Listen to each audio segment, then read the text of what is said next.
Hello, hello. I hope everyone's going to have a very nice Halloween. Hopefully. So, here's the thing. I can't see my fucking screen.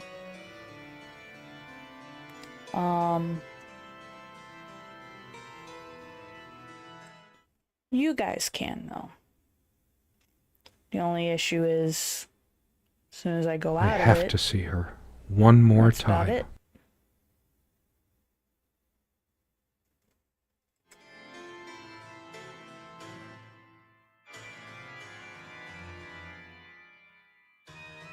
it. Very funny. Oh, fucking hell.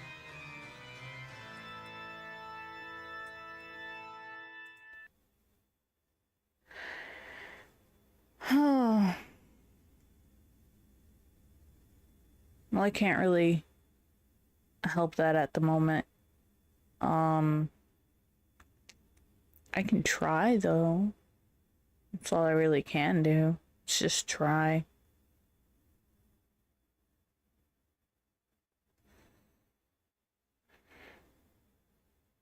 Well, let's see if it'll work out. It is a point-and-click game anyway. I just wish I could find some way to look at the game. It has no pause. It has no way to look at anything. Like, I'd have to edit it myself. It is a point-and-click game anyway. So...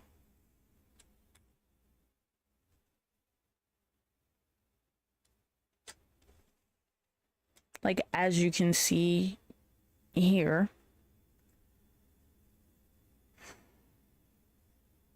let's see, there we go. And I forgot to turn it down. That was the issue. I'm so tired. Been here. I wonder if I can do anything in the Steam settings.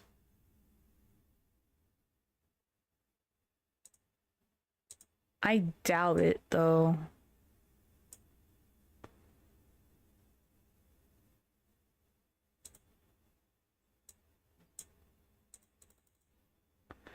Hold on.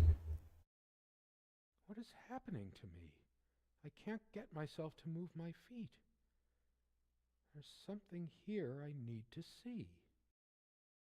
So for some reason on my computer, as soon as I opened it, it like, oh, don't want that falling off. It, oh fuck, what's the word I'm looking for? Fucked up. It shows up on both of my monitors. One more time. So I can't really see it properly, and there's no setting to let me edit that, like, at all.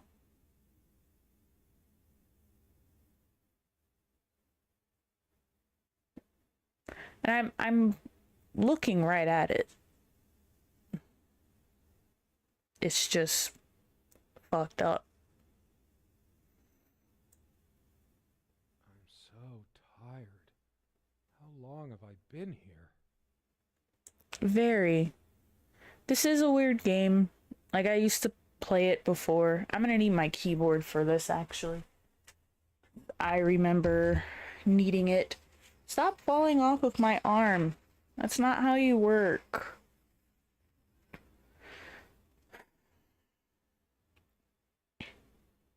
Well, there's only one way to find out. What is happening to me?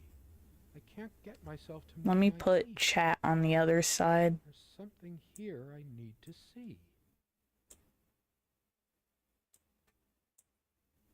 That way I can actually see what's being typed. I have to see her. Come on. One more time. Let me move my thank you.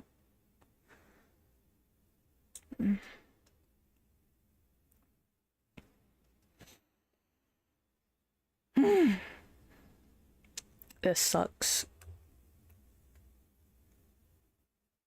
Really does. I'm so I tired. don't think I'm gonna play How long have I been here? Serena on vertical.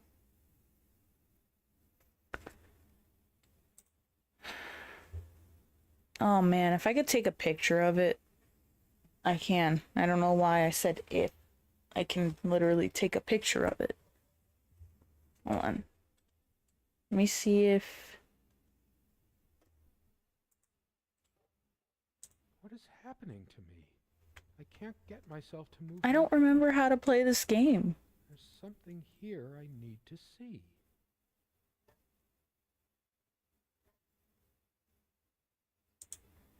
This game used to be spooky and really cool, but now it's just like, what the fuck? And like I said, you guys can see it. You can see what's going on. I have to see her. I can't. One more time. Serena? Why can't I see you more clearly? I should probably put my headphones on. Can't I even... That'd be a good idea.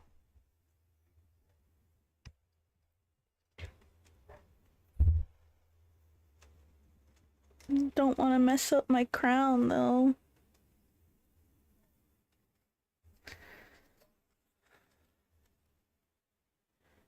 This was taken on that crisp winter night at our mutual friend's hunting lodge. Was We it came now? back indoors, laughing, giddy as teenagers. Oh, I can't even use my... Fuck. Turn. Oh, right, that's how you turn. I come, love, with peace in your heart, said Niamh of the ice blue eyes. Blue eyes.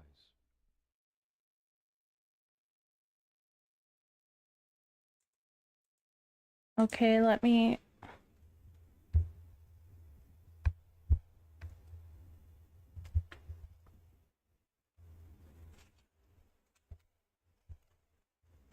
I might play a different game.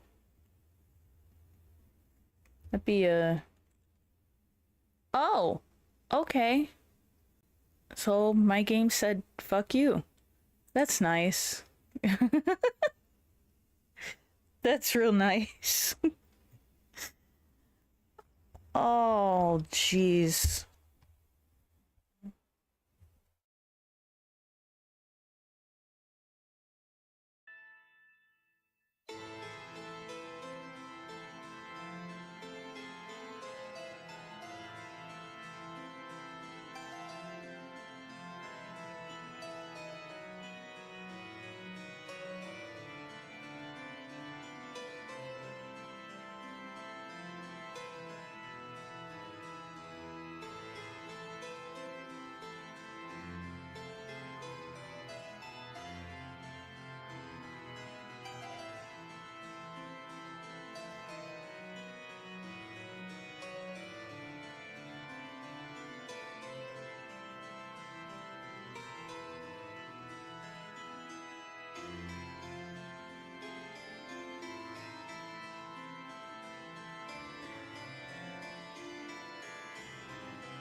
So I kind of want to replay one of the oldest games, oldest in quotation marks, but it might take a bit.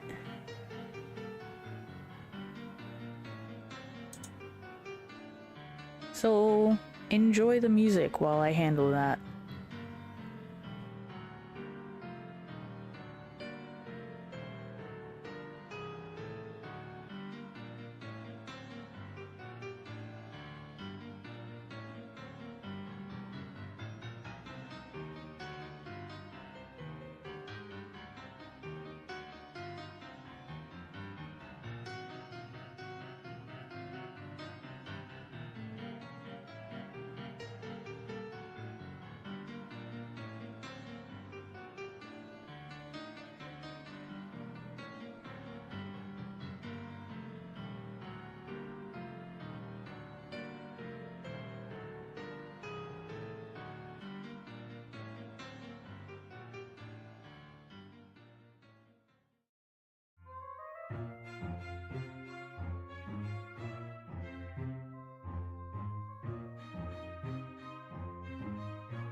I'm glad you feel like that.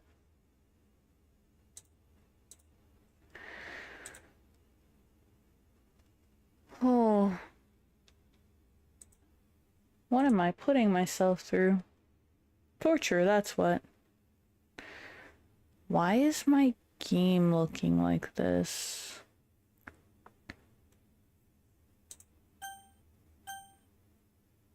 Let's agree.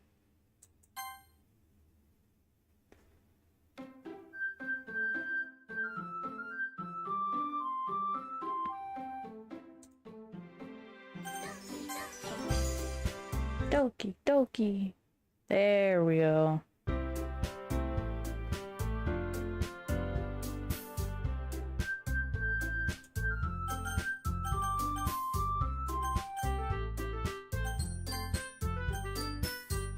I believe it's only point and click, so I don't need my I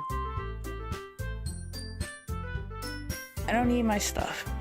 I just need my my mouse.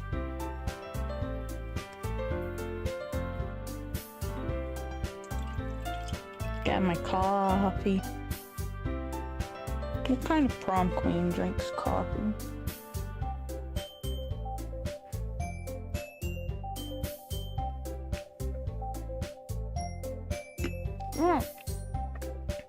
Ow, that's still hot.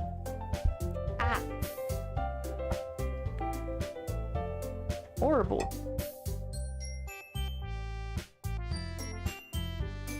Rude. Whoops. I want to take the sash off so bad.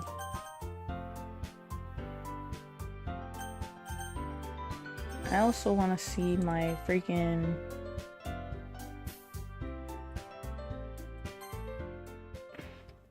I want to see my mouse, but I can't.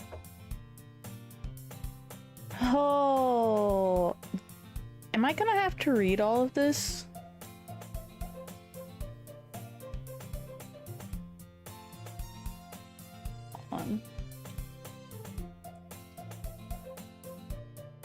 Hold on. I hope this isn't gonna be a problem. Like, constantly.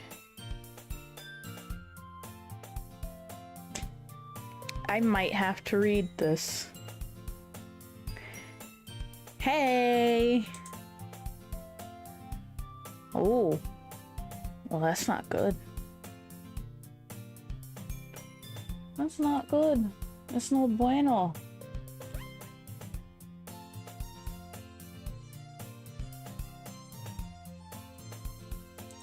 That's no bueno.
Oh.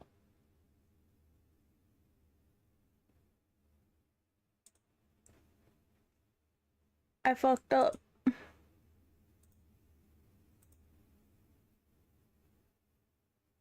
Oh, I fucked up.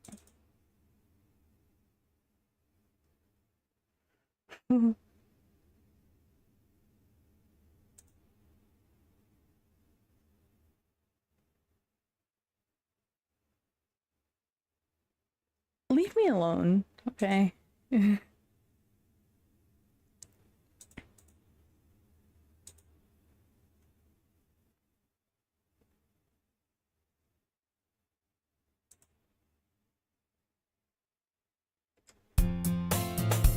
There we go. I fixed it. That's very true. See an annoying girl running toward me from the distance, waving her arms in the air like she's totally oblivious to any attention she might draw to herself. Again?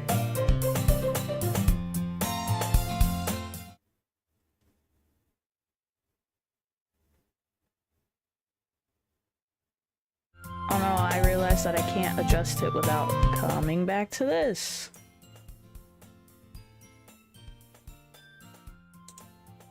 Okay, it didn't mess up. Thank God. I'm sorry. I forget. Okay? I'm allowed to forget things sometimes.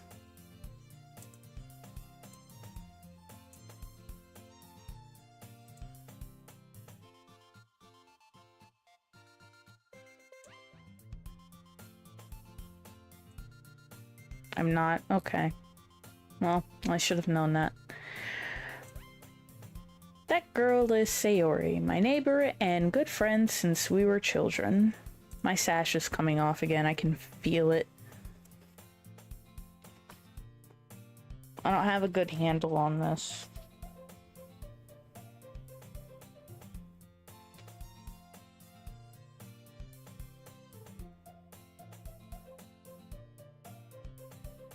Oh, by the way, do you like my flower? It comes with the thing, but you can barely see it because it's really light outside.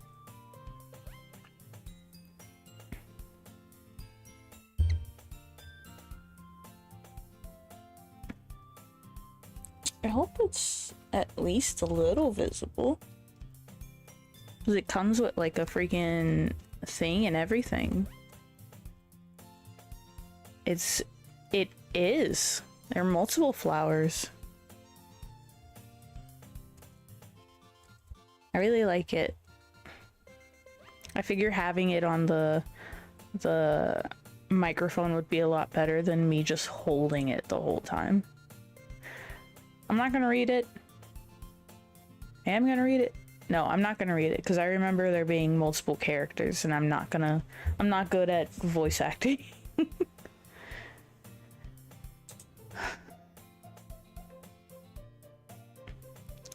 Are you dressing up for Halloween Mass?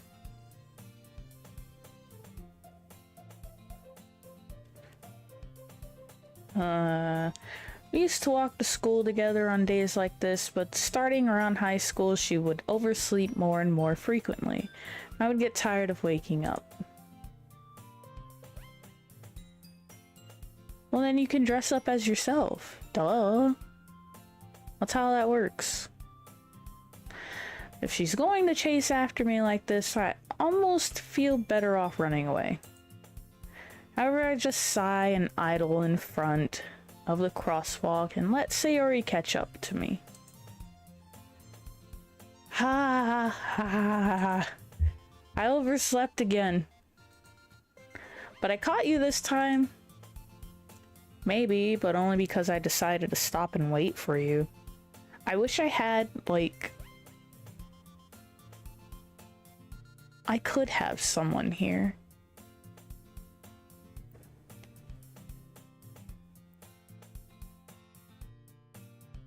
Do you feel like seeing another person on camera?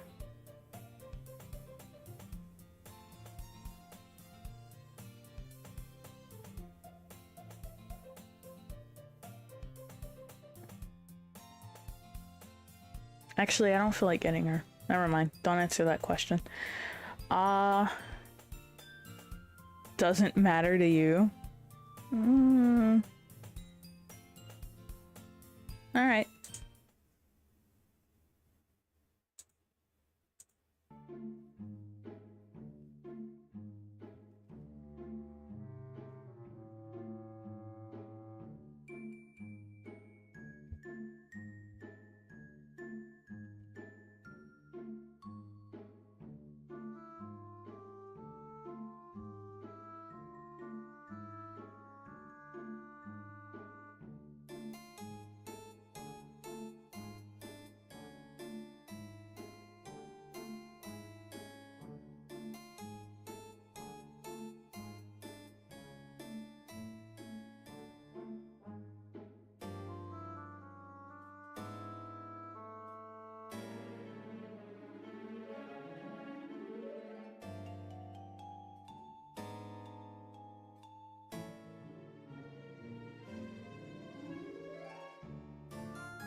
I forgot I had this muted still. Yeah, I can't get my person up here. They're gonna make cookies soon. Say that like you were thinking about ignoring me. I mean, I'd ignore Sayori too, but... That's mean, Annie. Well, if people stare at you for acting weird, then I don't want them to think we're a couple or something. Fine, fine. Mass, I wonder where Sammy is. I figured he'd be here. He's just not.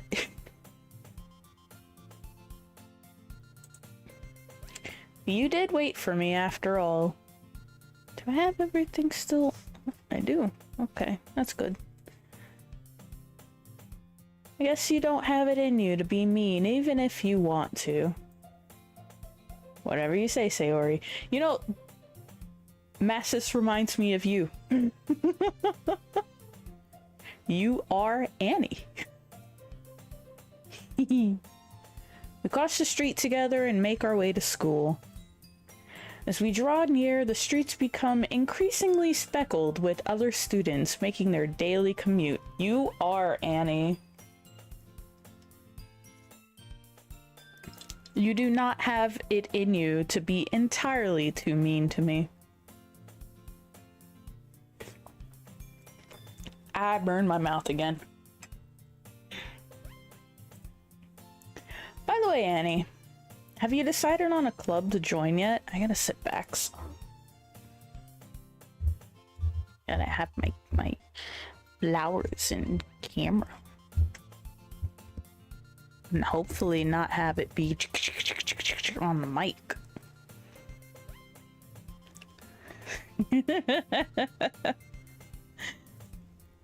A club? I told you already, I'm not really interested in joining any clubs. I haven't been looking either. Ah, that's not true. You told me you would join a club this year. Did I? I'm sure it's possible that I did in one of our many conversations where I dismissively go along with whatever she's going on about. Okay, maybe you're not exactly like me. Sayori likes to worry a little too much about me when I'm perfectly content just getting by on the average while spending my free time on games and anime. Fix the prom queen.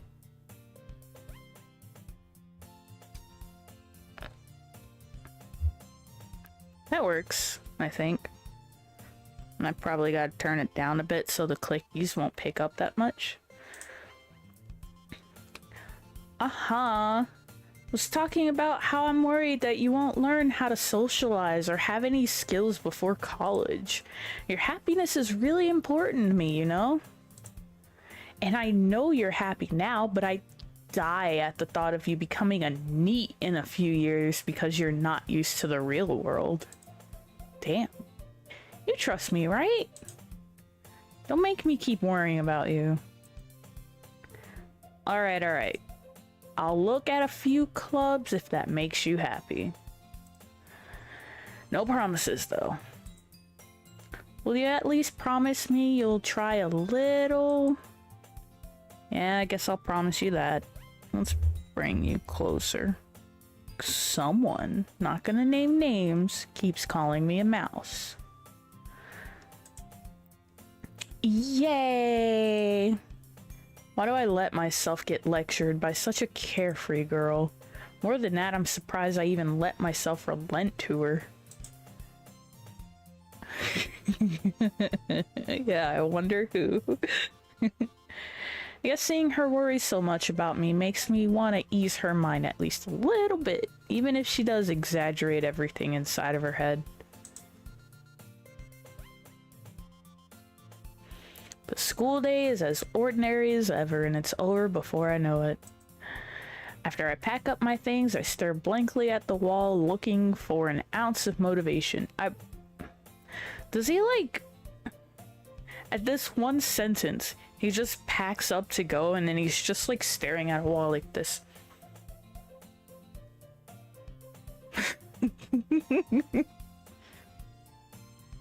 Oh, I got my hair all over everywhere. Clubs. Bear wants me to check out some clubs. Guess I have no choice but to start with the anime club. Hello? Sayori? Sayori must have come into the classroom while I was spacing out. I look around and realize that I'm the only one left in the classroom. I thought I'd catch you coming out of the classroom, but I saw you just sitting here and spacing out, so I came in. Honestly, you're even worse than me sometimes. I'm impressed. You don't need to wait up for me if it's going to make you late to your own club. Well, I thought you might need some encouragement, so I thought, you know... Know what? Well, that you could come to my club.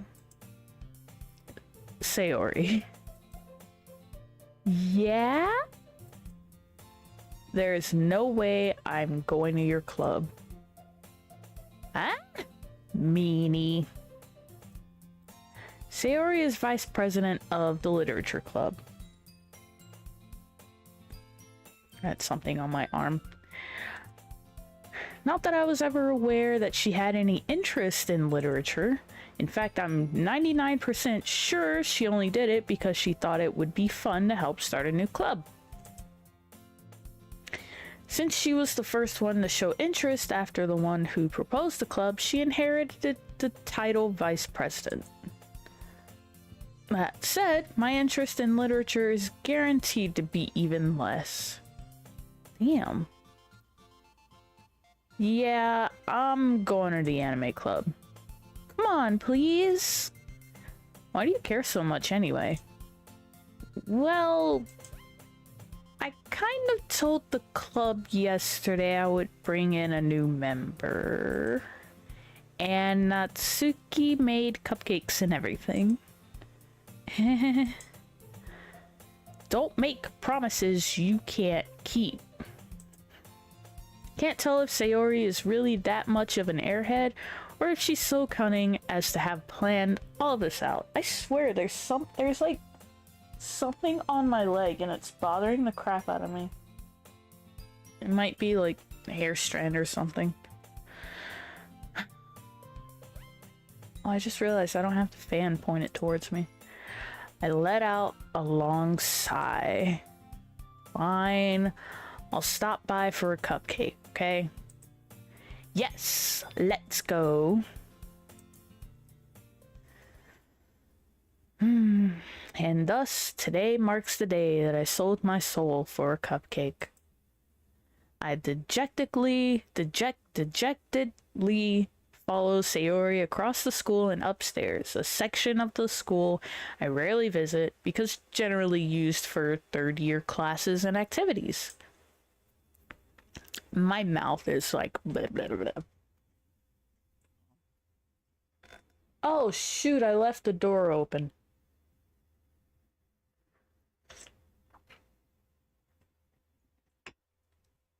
Hold on, I left the door open.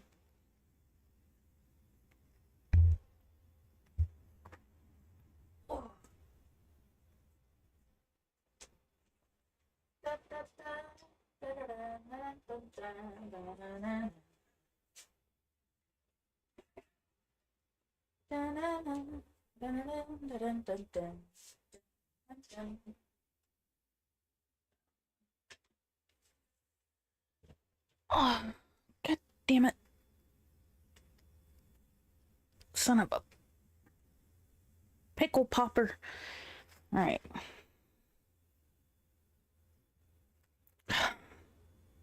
I can't get my hair to stay.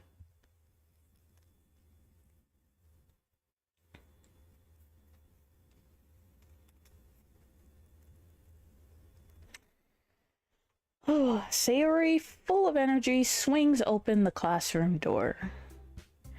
Everyone, the new member is here. I told you, don't call me a new member. I glance around the room. Welcome to the Literature Club. It's a pleasure meeting you. Sayori always says nice things about you. Seriously? You brought a boy? Way to kill the atmosphere. Ah, Annie, what a nice surprise. Welcome to the club. I can't do voices, so it's gonna be like the same the whole time. And I'm gonna run out of fucking... run out of breath at some point. I'm gonna sound like a nice squeaky toy niece-in-law. I kind of miss her being a squeaky toy, to be honest. Like, you want one thing, and then that thing happens, and you want the other thing go back to normal. Then when it goes back to normal, you're just like, I kind of miss the thing before it. All words escape me in this situation. This club is full of incredibly cute girls. What are you looking at? If you want to say something, say it. Sorry. Natsuki. The girl with the sour attitude, whose name is apparently Natsuki, is one I don't recognize. Her small figure makes me think she's probably a first year.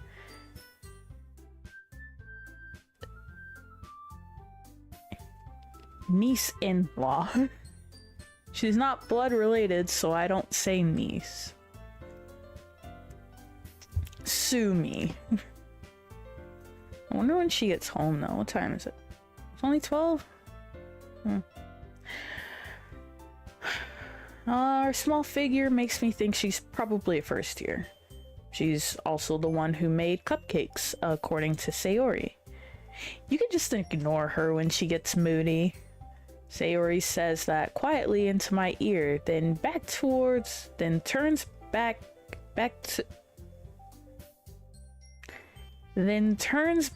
to, if you consider Rob your husband, then she is your niece. She'd still be considered like an in-law, though. Or at least, I'm sure. I'm breaking out on my chin and some parts of my face. Sayori says that quietly into my ear, then turns back toward the other girls. Anyway, this is Natsuki, always full of energy, and this is Yuri, the smartest in the club. Don't say things like that. Yuri, who appears comparably... Man, this is gonna test my reading skills. Who appears comparably...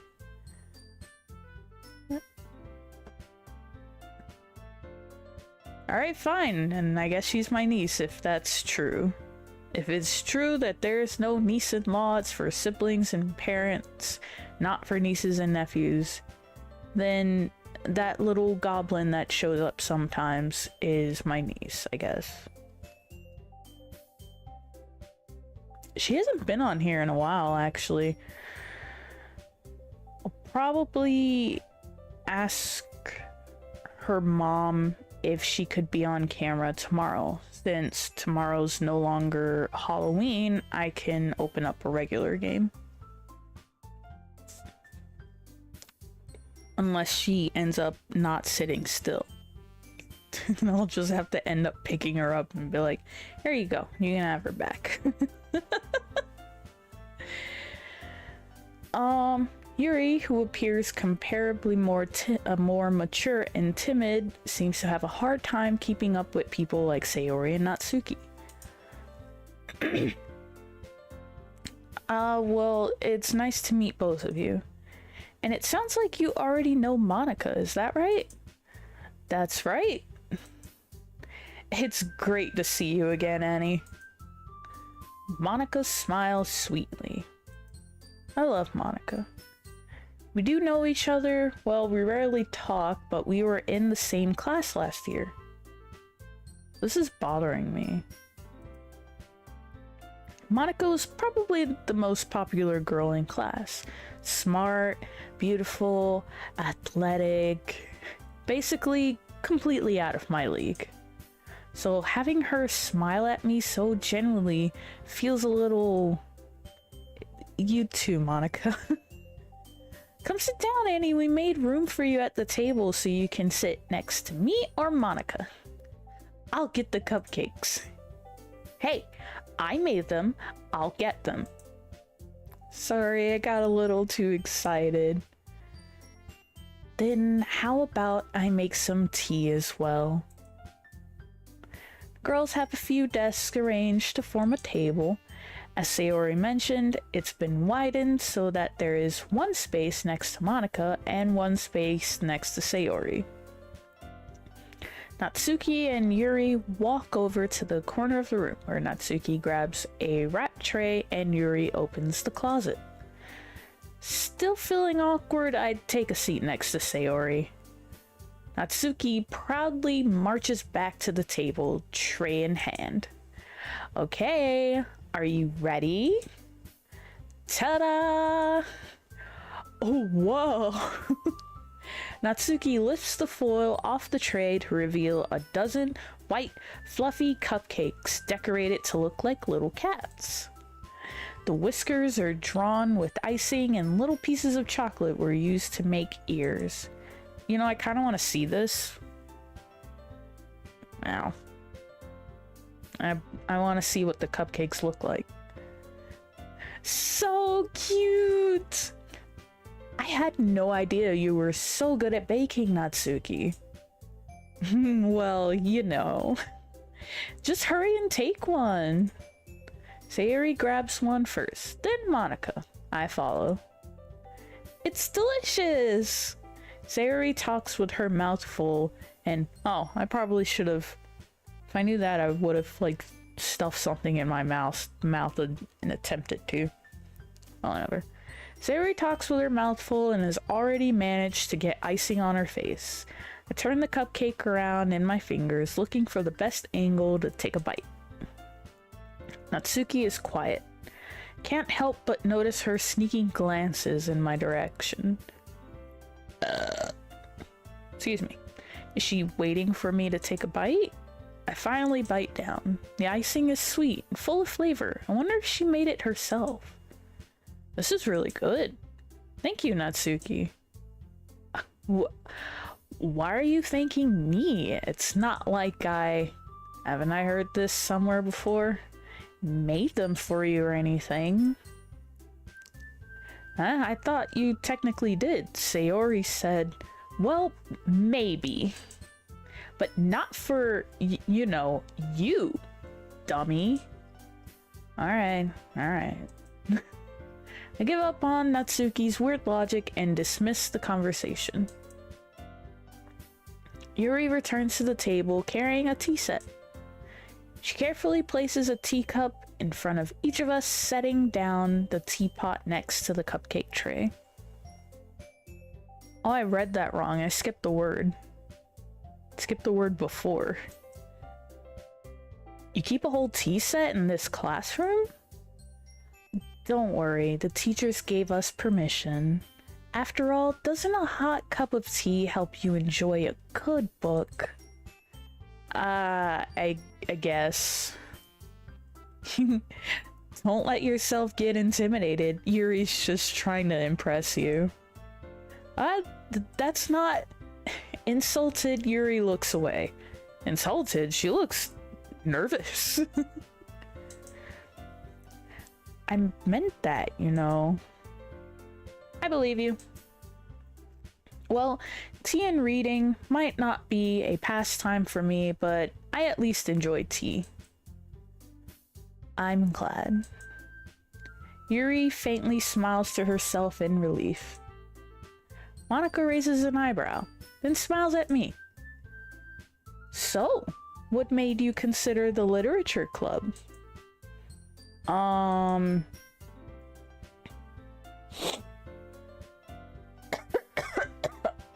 My fault. I need water or coffee. Lots of words, lots of reading.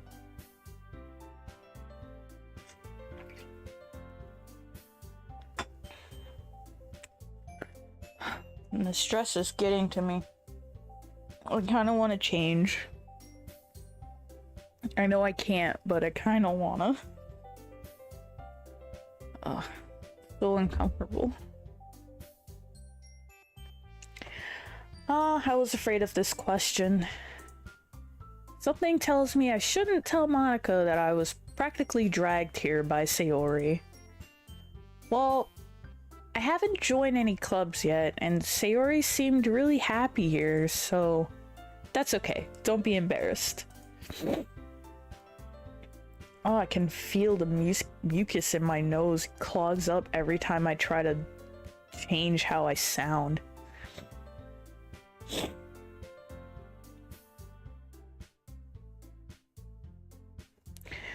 We'll make sure you feel right at home, okay? As president of the Literature Club, it is my duty to make the club fun and exciting for everyone. Monica, I'm surprised. How come you decided to start your own club? You could probably be a board member for any of the major clubs. Weren't you a leader of the debate club last year? Well, you know. To be honest, I can't stand all of the politics around the major clubs. It feels like nothing but arguing about the budget and publicity and how to prepare for events. I'd much rather take something I personally enjoy and make something special out of it. Oh. Mass, I think I know why I don't get many views. I should check my YouTube, but I don't wanna. I don't wanna do that. I feel like me burping, coughing, trying to clear my nose while it's all stuffed up might not be the most ladylike thing.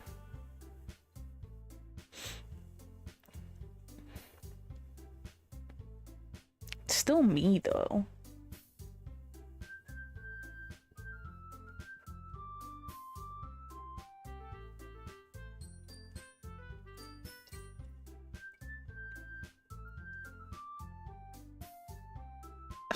What the hell did you just type?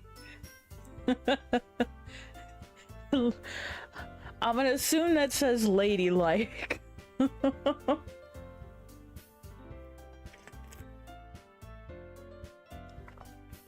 Oh, fuck you!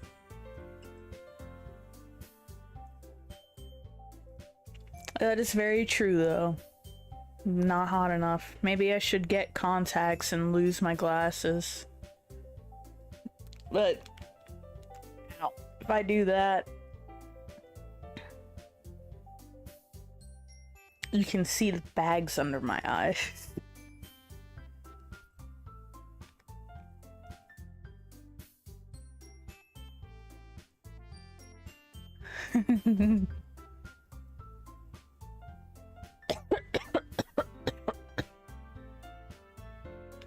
For most people, I guess. I don't know. You're supposed to be helping me get people. Isn't that the job of, like, mod?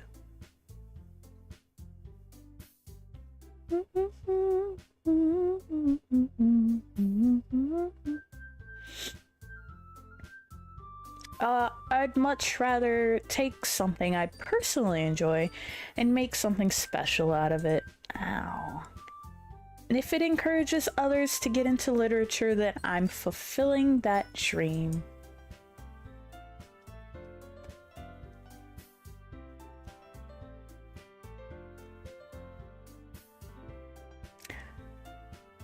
I will argue.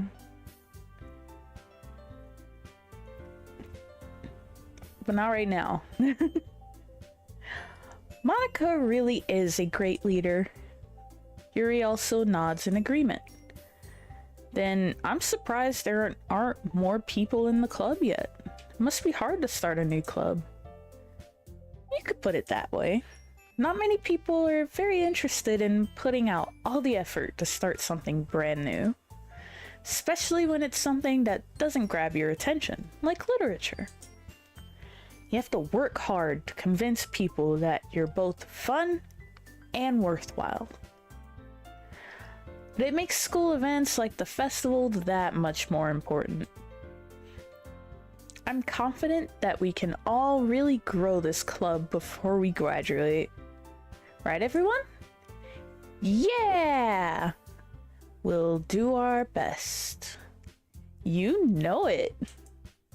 Everyone enthusiastically agrees. Such different girls, all interested in the same goal. Monica must have worked really hard just to find these three. Maybe that's why they were all so delighted by the idea of a new member joining.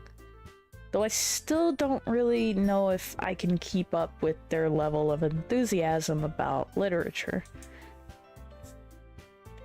So, Annie, what kinds of things do you like to read? Well, let's see. Things I like to read. Messages. I used to love reading comics. Subtitles count? Yeah, exactly. That one too. I like to read porn. You're not allowed to type that. This is still Twitch and YouTube. This is a warning. I honestly don't care, to be honest. That rule was made just now.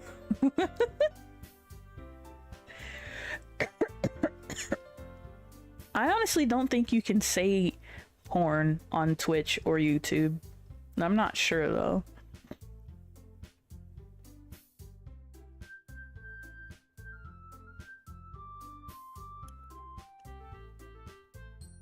Not yet.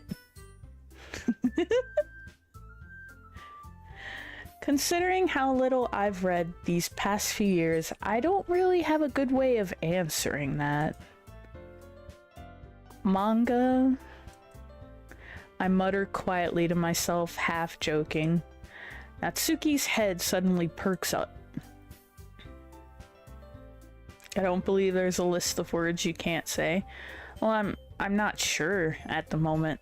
Right now I'm doing the Halloween stream. Multi games. Which, by the way, you think I can finish this game in one go?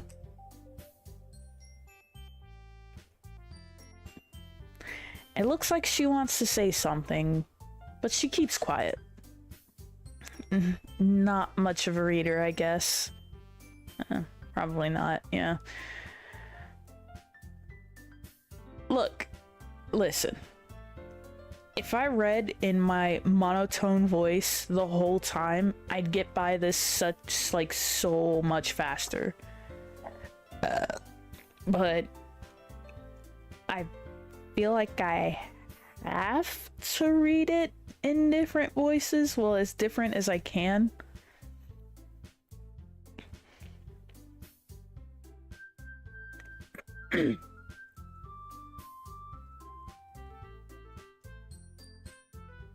Yeah. Harass more people.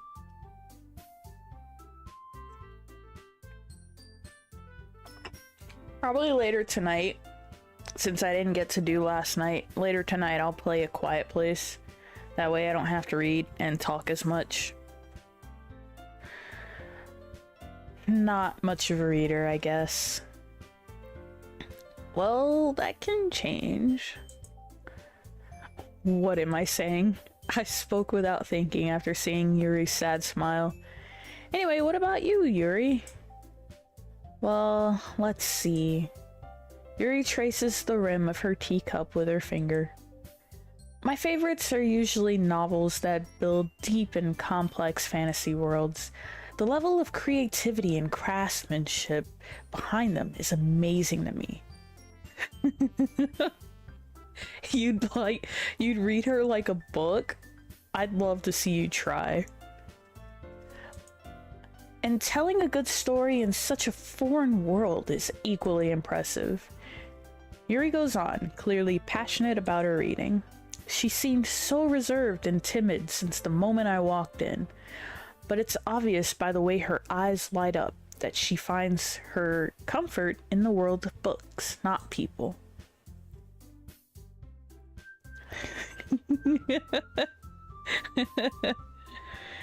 Yeah, I think she isn't there one where you can like see the background of the fucking thing? Like, cause she's perking out that butt like really good. But you know, I like a lot of things. Stories with deep psychological elements usually immerse me as well. Isn't it amazing how a writer can so deliberately take advantage of your own lack of imagination to completely throw you for a loop?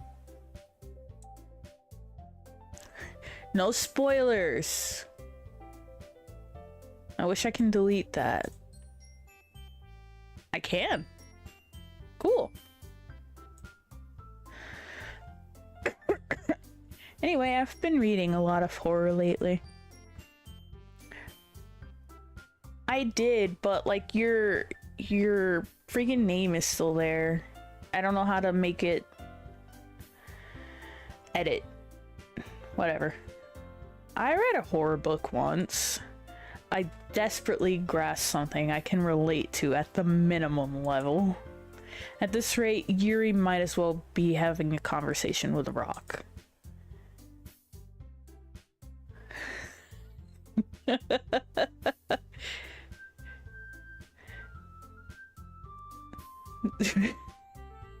I'm like rereading that. Oh god. Yeah, I mean, you let one get away. Don't worry, she'll come back.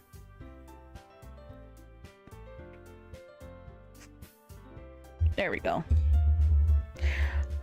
Really? Oh, ow. Really? I wouldn't have expected that, Yuri. Shut up. Stop laughing at me. For someone as gentle as you, I guess you could say that.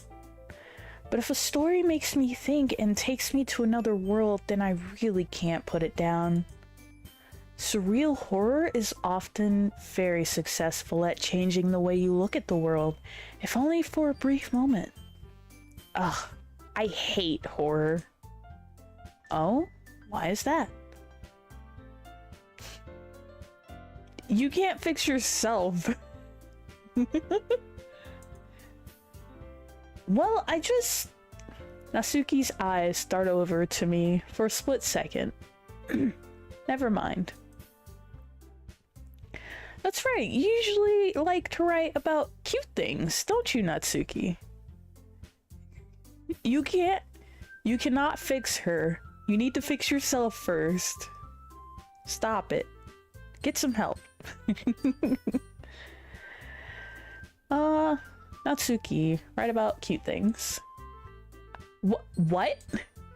What gives you that idea? You left a piece of scrap paper behind the last club meeting. It looked like you were working on a poem called Don't Say It Out Loud and Give That Back. Fine, fine. Your cupcakes, your poems. See? See? You can't even fix yourself. You can't fix her. Your cupcakes, your poems, everything you do is just as cute as you are. Sayori sidles up behind Natsuki and puts her hands on her shoulders. I'm not cute. Natsuki, you write your own poems? You don't need to spell to fix yourself? Yes. Yes, that's one of the things you need to fix. Natsuki, you write your own poems? Huh? Well, I guess sometimes. Why do you care? I think that's impressive. Why don't you share them sometime? No. Natsuki averts her eyes. You wouldn't like them. Not a very confident writer yet.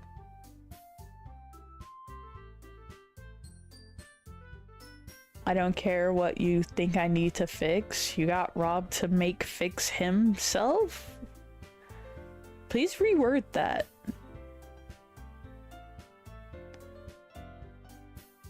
Please reword that. That would...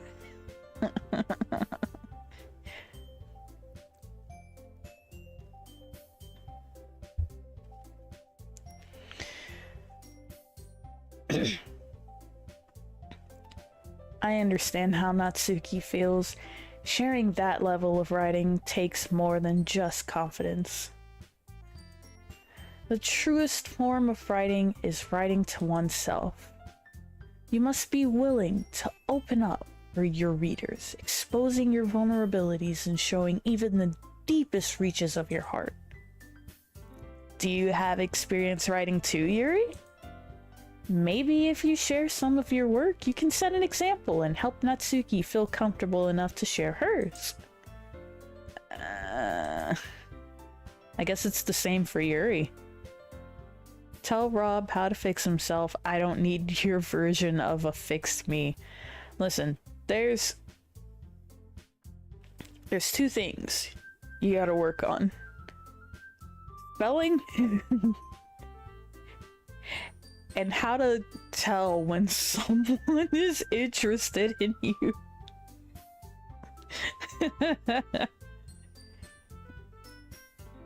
I guess it's the same for Yuri.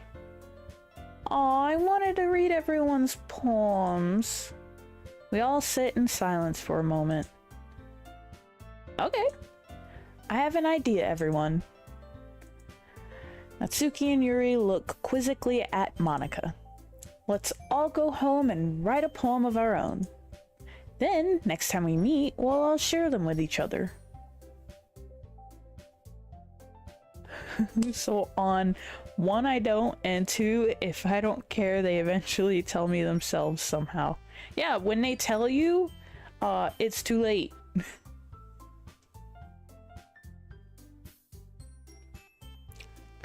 Go to her.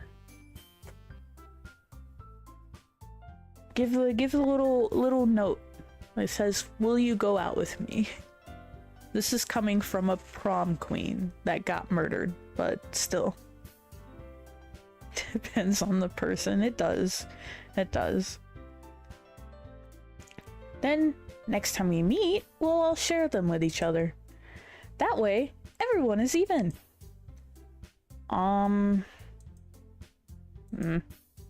Yeah, let's do it. Go ahead and text it to me. I'll read it later. Plus, now that we have a new member, I think it will help us all get a little more comfortable with each other and strengthen the bond of the club. Isn't that right, Annie? Monika smiles warmly at me once again. Oh, hold on, there's still one problem. Huh? What's that? Now that we're back on the original topic of me joining the club, I bluntly come forth with what's been on my mind the entire time. I never said I would join this club. Sayori may have convinced me to stop by, but I never made any decision. I still have other clubs to look at, and, I lose my train of thought. All 4 girls stare back at me with dejected eyes. Oh, look at their faces. But I'm sorry, I thought... Annie... You all... I'm defenseless against these girls. My tummy's showing a little bit, but it's being blocked off by the sun.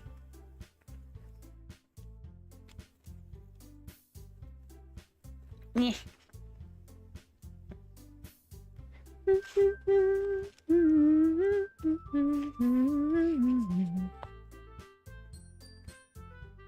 It's being moved!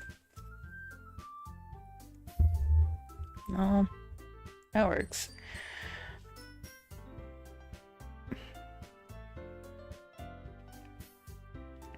I have OCD, basically.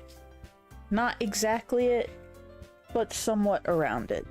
And I can't really get this at a good position to where it shows on camera.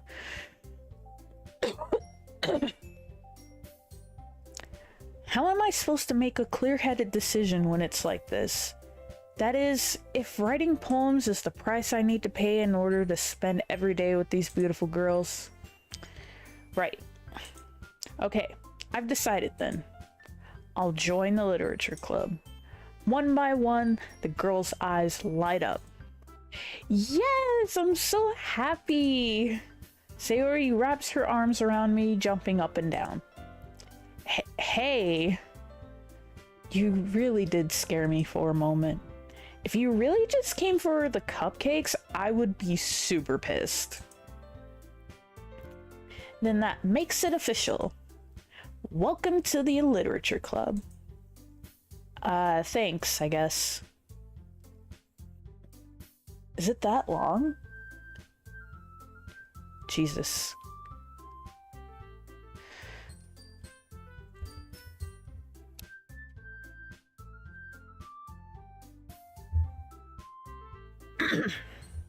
The fan might end up being picked up, but I'm overheating.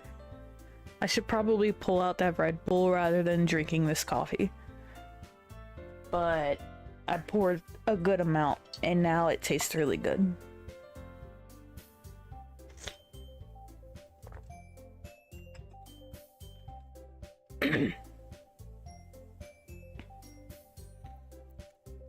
Thanks, I guess. Okay, everyone. I think with that, we can officially end today's meeting on a good note. Everyone remember tonight's assignment. Write a poem to bring to the next meeting so we can all share. Monica looks over at me once more. Annie, I look forward to seeing how you express yourself. Yeah. Can I really impress the class star, Monica, with my mediocre writing skills? Cool. I already feel the anxiety welling up inside me. Meanwhile, the girls continue to chit-chat as Yuri and Natsuki clean up their food. Hey, Annie, since we're already here, do you want to walk home together? That's right.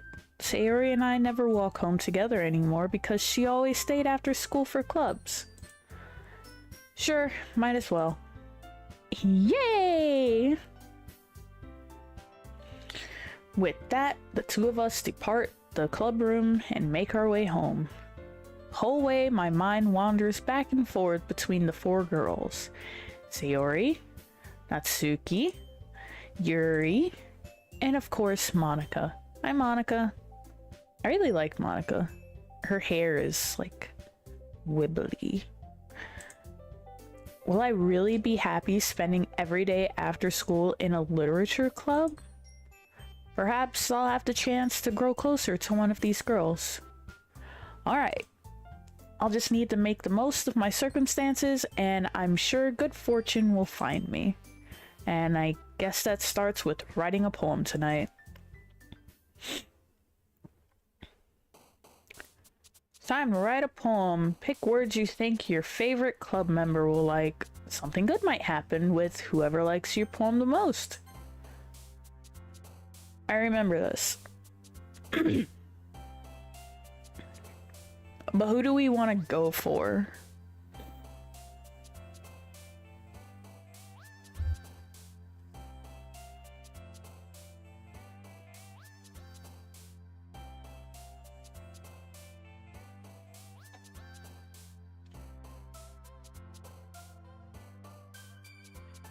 I just realized because there's a specific part in this game that I might need to blur out. What's my type? I have two different types since I like guys and girls.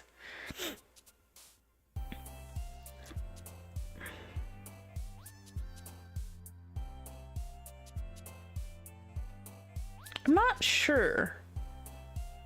Well, I had a crush back in high school. Where I like we were hanging out at her house during the sleepover, and after like second or third sleepover, I like kissed her on the cheek.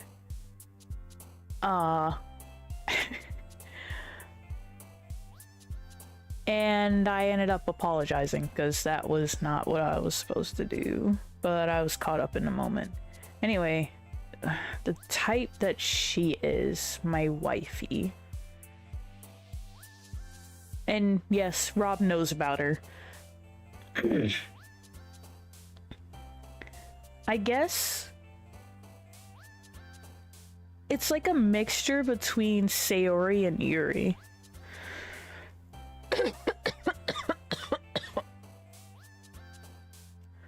So I guess in that point,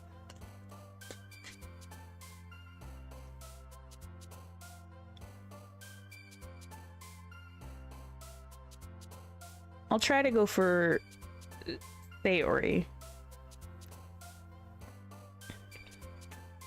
So let's see. Memories. Okay. I got the first one right. Raindrops. That sounds like something Yuri likes. Giggle. Whisper. Lipstick. Whisper sounds like something Yuri likes too.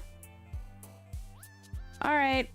I'll talk to you later, Mass. And I'll end up reading your thing later too. Have fun!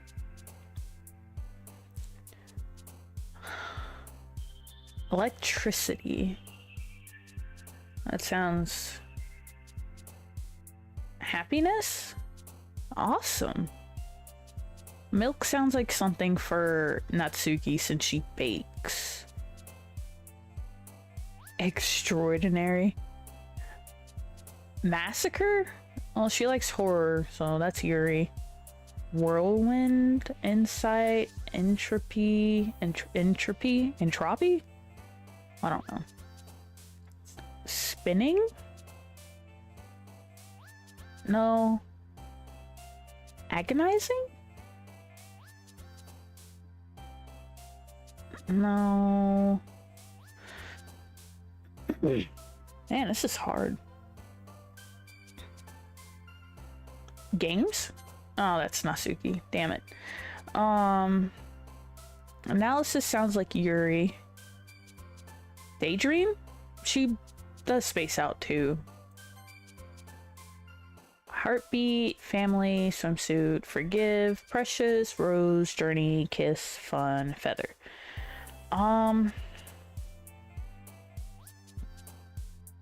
Precious? Like precious. Yeah. Disaster, amazing, rainbow, boop, spies, bubbles, fireworks, warm, pain, eternity. I have to...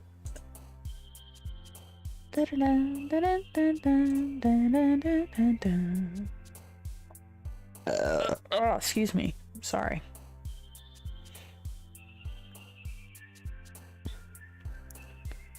Fireworks? I like fireworks. Oh, sweet. Dream? Damn it.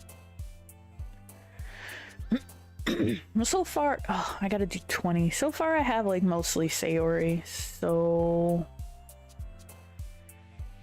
Ocean sounds like something for Natsuki. Incapable. She does have a lot of determination, but I don't know if that's for her. Yeah, that's Yuri. God damn it. Chocolate and kawaii I know is Natsuki. Tragedy, probably Yuri. Fluffy, Natsuki. Joy? Maybe. Well, she does have a lot of imagination, but so does Yuri. I'll do imagination. God damn it. Dun, dun, dun. Comfort? Yes. Childhood.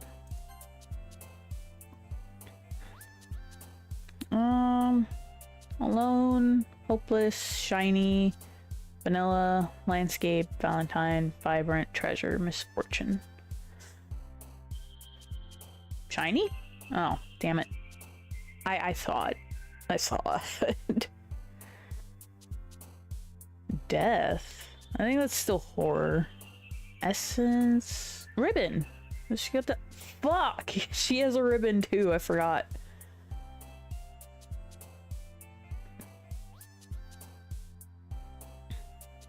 Awesome? Yes!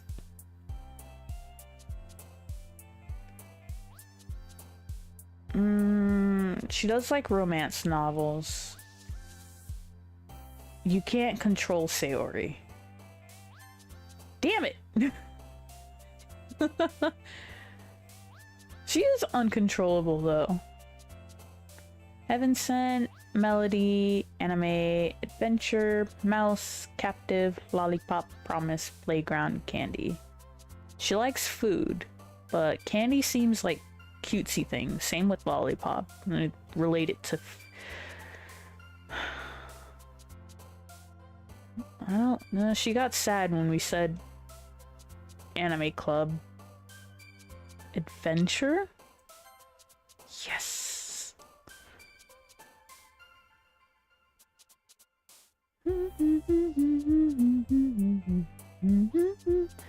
She does pout. Damn it. Unrequited. These two feel like Yuri. She does oversleep.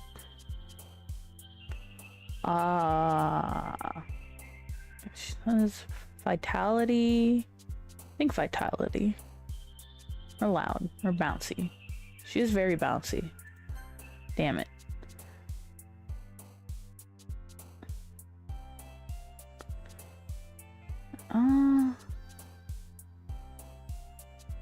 No, that's Yuri.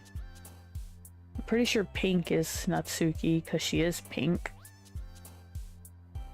She does have a lot of heart. I hope I got Sayori. Hi again, Annie. Glad to see you didn't run away on us. Nah, don't worry. This might be a little strange for me, but I at least keep my word. Well, I'm back at the literature club. You are somewhat still in the way. Maybe it's the way I'm sitting?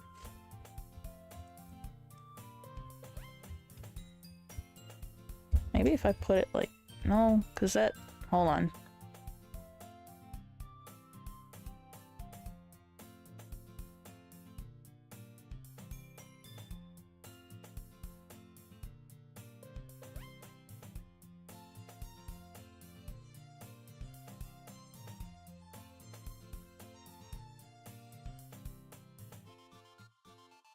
I hope it doesn't look like it says porn queen.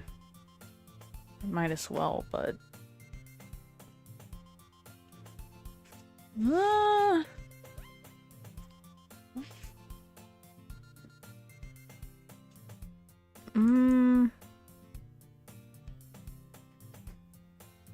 Nah, I guess that's fine.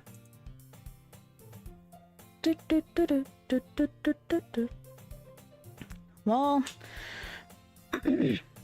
I'm back at the literature club. I was last to come in, so everyone else is already hanging out.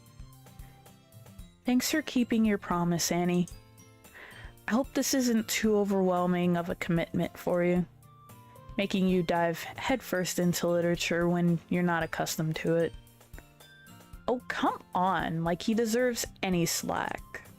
Sayori told me you didn't even want to join any clubs this year. And last year, too. I don't know if you plan to just come here and hang out or what, but if you don't take us seriously, then you won't see the end of it. Natsuki, you certainly have a big mouth for someone who keeps her manga collection in the club room. Natsuki finds herself stuck between saying Monica and manga. Manga is literature! Swiftly defeated, Natsuki plops back into her seat. Don't worry, guys. Annie always gives it his best as long as he's having fun. He helps me with busy work without me even asking. Like cooking, cleaning my room. How dependable. Sayori, that's because your room is so messy it's distracting. And you almost set your house on fire once. Is that so? You two are really good friends, aren't you? I might be a little jealous. How come? You and Annie can become good friends too. Sayori.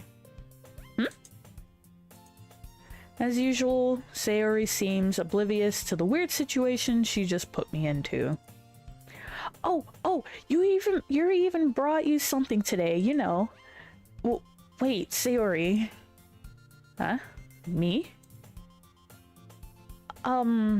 Not really. Don't be shy. It's really nothing. What is it? Never mind. Oh. Aw. I hope she feels better.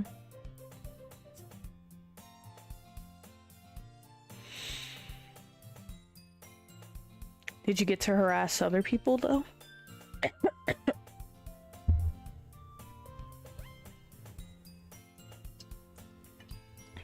I really do hope she feels better.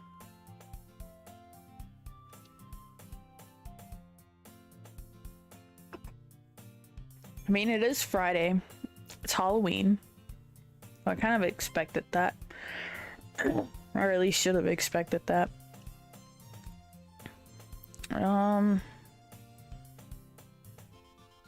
I just realized my camera's backwards. Well, not backwards, but like...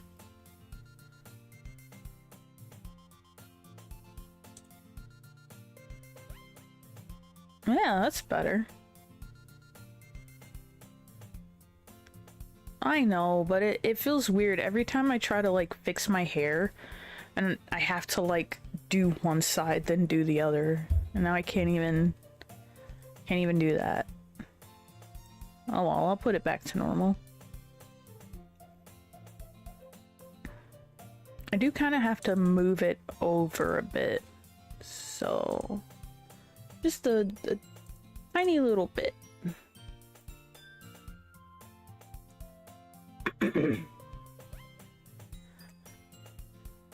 Is it because my face is on here? Is that why it's equally bad?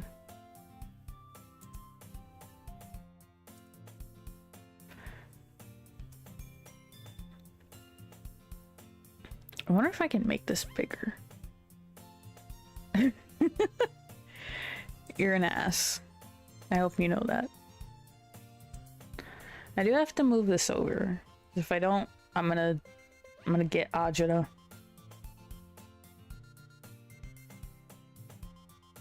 Cause it looks weird on capture. Who am I reading as? Well, it doesn't matter. Sayori made it sound like a big deal when it's really not. What do I do? I'm sorry, Yuri, I wasn't thinking.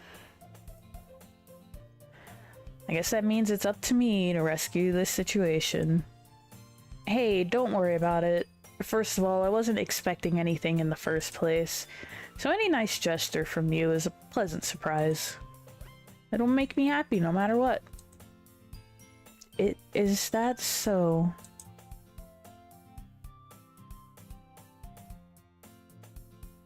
Yeah, I know. Yeah, I won't make it a big deal if you don't want it to be. Alright. Well, here. Yuri reaches into her bag and pulls out a book. I didn't want you to feel left out, so I picked out a book that I thought you might enjoy. You'll show Yuri a big deal?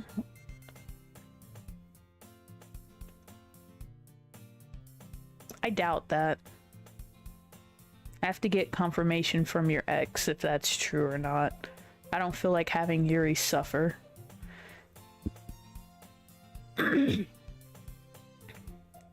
So I picked out a book that I thought you might enjoy. It's a short read, but it should keep your attention, even if you don't usually read. I know exactly what she would say. Please enlighten me. And we could, you know, discuss it if you wanted. This is...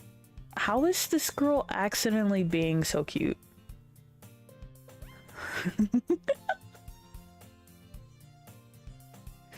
They're rated PG-13. Or something like that. I don't know.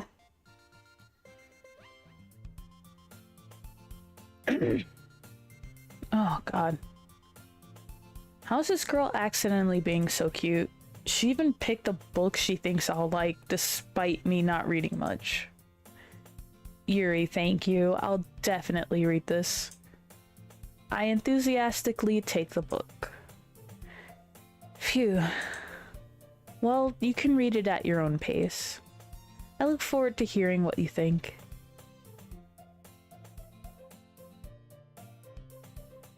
Oh yeah, that's right. I forgot. Yeah, I forgot. Talk your ear off about me, then she would probs get into personalities. Are you talking about Yuri or your ex? Because I don't remember. Now that your ex, okay. She'd be like, start off at Yuri and end with Sayori, and somewhere in between act like Monica. Now that everyone's settled in, I expected Monica to kick off some scheduled activities for the club. But that doesn't seem to be the case. Sayori and Monica are having a cheery conversation in the corner. Yuri's face is already buried into a book, and I can't help but notice her intense expression, like she was waiting for this chance. Meanwhile, Natsuki is rummaging around in the closet. Man, it looks like no one wants to be bothered today. Slumped down into the nearest desk. How am I supposed to occupy myself with something literature related by myself like this? I guess I could always read some of the book Yuri gave me. I'd show Yuri some personality though. You don't have personality. Get off your high horse, Max. But I'm feeling a little too tired to read. I could probably fall asleep right now. How rude. Let's see. Harassment? Being rude. I think one's worse than the other. I don't have voice acting voice. But I have personality. As you can tell, I am a queen. Maybe a prom queen, but I am a queen. I mean, I got murdered, but still.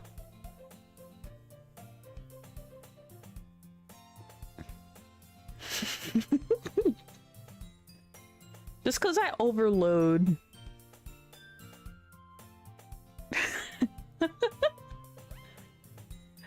You know, I gotta go ask that. I should probably go ask that. Am I the queen of being boring? I could probably fall asleep right now. Oh, that's bad timing. I close my eyes and end up listening in on Sayori's conversation with Monica.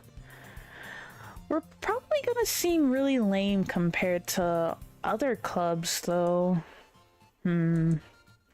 Well, we can't give up. The festival is our chance to show everyone what literature is all about. Problem is that the idea of a literature club sounds too dense and intellectual. But it's not like that at all, you know? We just need a way of showing that to everyone. Sleeping stream when? When I can get my snoring under control. I'll do that. I'll also have to talk to Robert about that. And double also the fact that, I sleep naked, so I would have to put clothes on and be uncomfortable the whole time.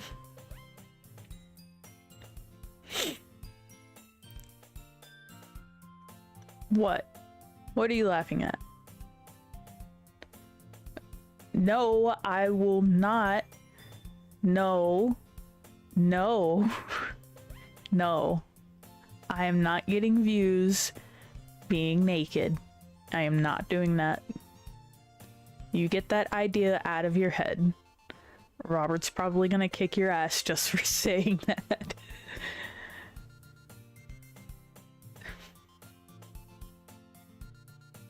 No.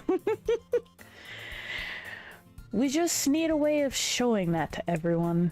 Something that speaks to the creative minds. That doesn't solve the problem, though. Huh? What do you mean? Even if we come up with the most fun thing ever, nobody will come in the first place if it's a literature event. I can assure you I don't want that. I'm just saying you would. I'm not gonna attempt to get views sleeping naked.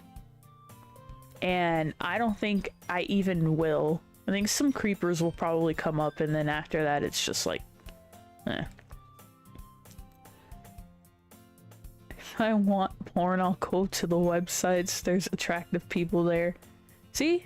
And there's the reason why I won't get views.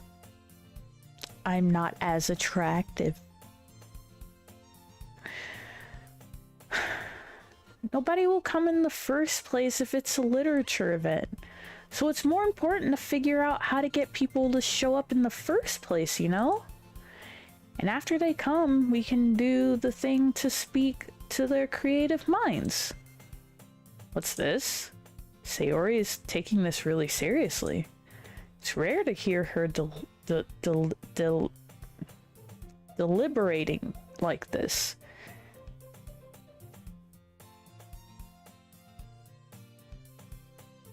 He would. But I'm not letting that happen. Huh, that's a good point. In that case, do you think food will do the trick? What kind? Well, I guess we could... Cupcakes! Good thinking. Natsuki would love to do that. Ah, you're right! Natsuki makes the best cupcakes. That works out perfectly. That wasn't why you suggested it. Cupcakes speak to my creative tummy. Cupcakes it is, then. I'm hungry. Anyway, we still need to work out the details of the event itself. And I passed out. I find myself smiling. In the end, Sayori is still her usual self. Therein lies the unexpected reason I admire her. Unlike me, who has trouble finding any motivation at all, Sayori can put her mind to things and make them come to life. I suppose that's why I end up letting her get on my case about things. Can't help but wonder what it would be like to see the world through her eyes. Holy shit!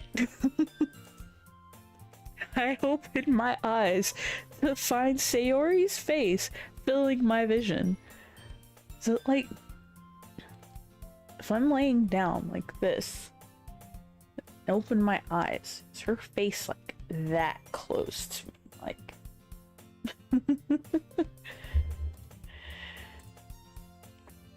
I nearly fall out of my chair. Sorry. Wait. Actually, I'm not sorry at all. It's your fault for sleeping like that. This isn't the napping club. Does our school have a napping club? You're staying up late again, aren't you? Now that you're in a club, you're gonna have less time for anime, you know. You'll need to get used to it. Don't say that out loud. Oh, that says don't say that so loud. There we go. I glance over my shoulder to see if Monica overheard. It's true, though. Yeah, I know. You're always looking out for me, Sayori. That's what I do best. That's a problem. What about you? You look out for me better than you look out for yourself. You're still oversleeping every day, aren't you? Not every day. That's not very convincing. How many days this past week have you gotten up on time? It's a secret. I knew it. Come on. At least give me the benefit of the doubt. I can't even do that. Look, Sayori, it's written all over you. Eh? Sayori glances around at herself. How is it written all over me? Oh my god. You were clearly in a rush this morning. Look, your hair is sticking out all around here. Ah! I run my fingertips down the side of Sayori's hair, trying to straighten it out. Man, you really need a brush for this. My hair is just really hard to get right. I won't fall for that. There's more than just your hair. Look, your bow isn't straight either. And there's a ton of toothpaste stain on your collar right here. Try to wipe off the stain with my finger. But nobody would ever notice that. Of course they would. Nobody's gonna tell you about it because they don't want to embarrass you. Fortunately, I really don't care about that. Hey, you meanie. And you don't even keep your blazer buttoned up. Seriously, Sayori, why do you think you don't have a boyfriend yet? God damn. That's super mean. Sorry, but you'll thank me later. I start to button her blazer from the bottom. Once you see how much better it looks, you'll change your mind. Is he taller than her? She's a cute face. Look at her eyes. She's so adorable. This is so funny. What is? Well, I was just thinking how weird it is to have a friend who does these kinds of things. Eh? Don't say that. You'll make me feel weird about it, stupid. It's okay though. I'm happy we're like this. Aren't you? I guess. Hey, be careful. The button might come off. Oh, boobs. Why is this one so hard to close? I struggle to fully close the button near her chest. Does this thing even fit you properly? The button might come off. Oh no. Well, maybe because, you know, you can button up here, but once you get to the boobs, it's just like, why? It did when I bought it. If you ever buttoned it, You would have noticed sooner that it doesn't fit you anymore. What are you smiling about? It means my boobs got bigger again. Don't say that out loud. Anyway, you look much better now, so... why does it feel strange to see Sayori's blazer buttoned up like that? But it's so stuffy!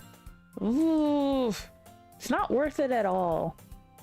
Sayori hastily unbuttons her blazer once more. You should shower her something else that got bigger. I was gonna say shower her? What do you mean? No, you can't type. I mean, if I were him, I'd probably mention that my pants got tighter too.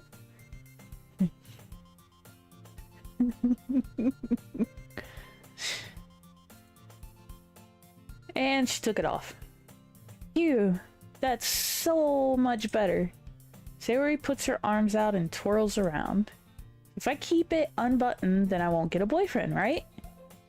What kind of logic is that? Why are you saying that like it's a good thing? Oh. Because if I had a boyfriend, then he wouldn't even let you do things like this. And you take care of me better than anyone else would anyway. So that's why I'm keeping it unbuttoned. Stop saying all these embarrassing things. Huh? I didn't say anything embarrassing. Jeez. Well, anyway, just focus on trying to wake up a little earlier. Only if you focus on going to bed earlier. I almost said to bed at time. I couldn't even say the thing that was on my mind. Oh my god. Fine, fine.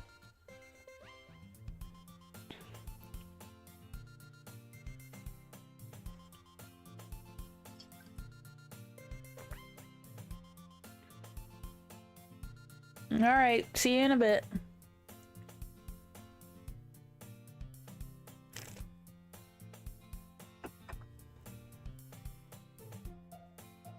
You know, I haven't checked my phone in a bit.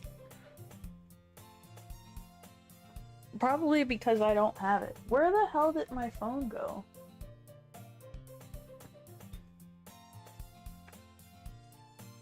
See, this is how women get murdered in the first place. Put their phone down and... Oh, I know where it is. And my sash came off again. I know where it is. Oh. I'll be right back.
my fault. I never put the spooky music on for you guys. Whoopsies. My own fault. I'm sorry. Okay. I left the door open.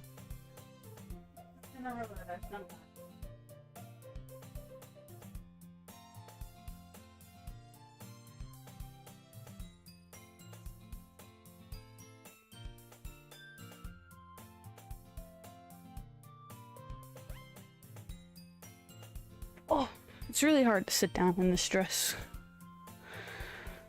Oh no, my mic. There we go. I have to make sure everything is back to normal. The only thing not normal is me every single time.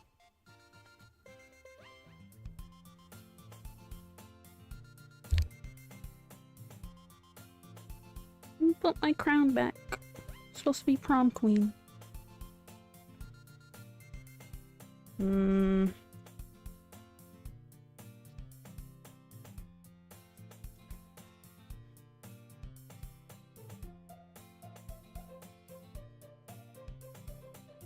If I don't know how to love you,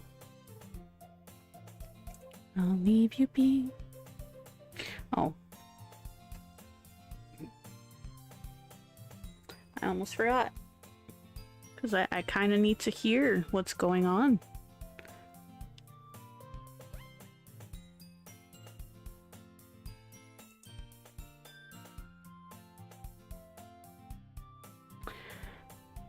Oh, that reminds me. If by some chance that I need to do this, 1 second. There's something I have to put on here in order to, I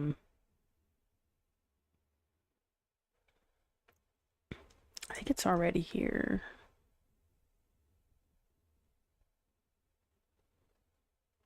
No, I'll just do this instead and hold on.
Okay, I think I have what I need.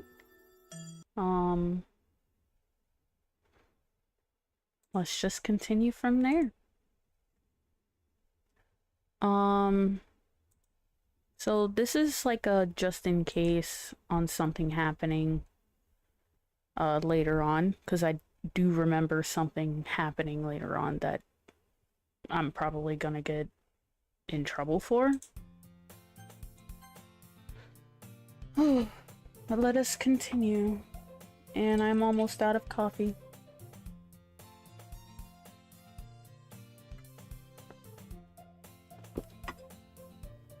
I shouldn't be drinking at 3 o'clock anyway. But, oh well. I'm doing it. No one can stop me. Except me. I can stop myself, but it doesn't matter. I've been messing with this a lot, by the way, because it still looks weird to me. Thankfully, the microphone is covering the fact that my strap of my bra is showing. More than my strap, but I'm trying to handle it, okay? I'm trying. There we go. Oh, back to our regular messages. Fine, fine. It's a deal. I guess we really are better at taking care of each other than we are at taking care of ourselves. Yeah, I guess so, huh? The fan is blowing in my face. So, maybe you should come wake me up in the morning. You're doing it again, Sayori. Aw, but I was just joking that time. Man, it's impossible to tell with you sometimes.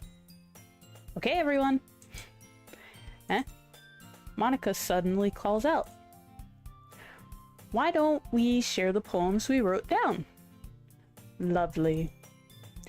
Yay! Annie, I can't wait to read yours. Yeah, same. I fail to sound enthusiastic, but Sayori still trots away to retrieve her poem. Oh, shoot. That's flying. It's too close to me, but oh well. Let it fly.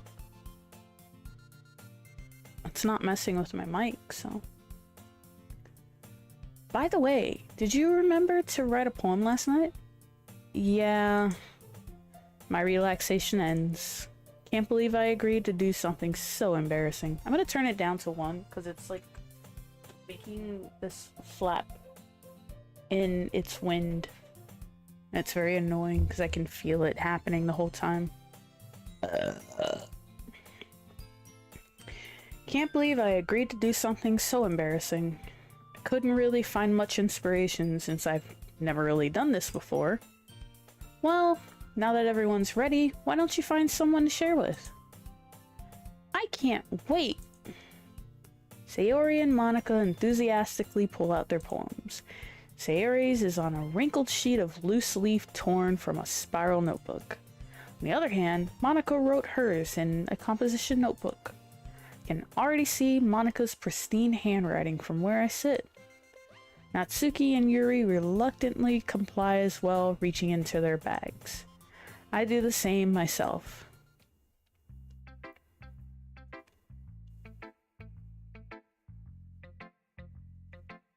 I'm gonna go to Monica. I should start with Monica. Yesterday she seemed eager to read my poem, and I want her to know I'm putting in effort. Hi, Annie. Having a good time so far? Yeah. Good, glad to hear it. By the way, since you're new and everything, if you ever have any suggestions for the club, like new activities or things we can do better, I'm always listening. Don't be afraid to bring things up, okay?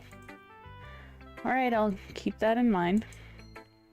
Of course, I'll be afraid to bring things up, Much better off just going with the flow until I'm more settled in. Anyway, want to share your poem with me? It's kind of embarrassing, but I guess I have to. Don't worry, Annie. We're all a little embarrassed today, you know? But it's that sort of barrier that we'll all learn to get past soon. Yeah, that's true. I hand Monica my poem. I like this one. Makes me think of something Sayori would like. Is that so? You and Sayori are really good friends, right? I wouldn't be surprised if you had those sort of things in common. Well... we may be good friends, but Sayori and I are actually really different. Well, that may be the case. But maybe there are also some similarities that you wouldn't expect. The way she talks about you, it sounds like the two of you really care about each other's well-being. Even if you show it in different ways, it ends up being more similar than you'd think. So I think that's the kind of vibe I get when reading your poem. Sure you're not reading into it too much? I could be. Oh gosh, I sound like Yuri. But in any case, Sayori's writing has kind of a gentle feel to it. I can tell that she likes exploring with emotions like happiness and sadness. Who knew that someone so happy would enjoy sad things too? Yeah, that's totally unexpected.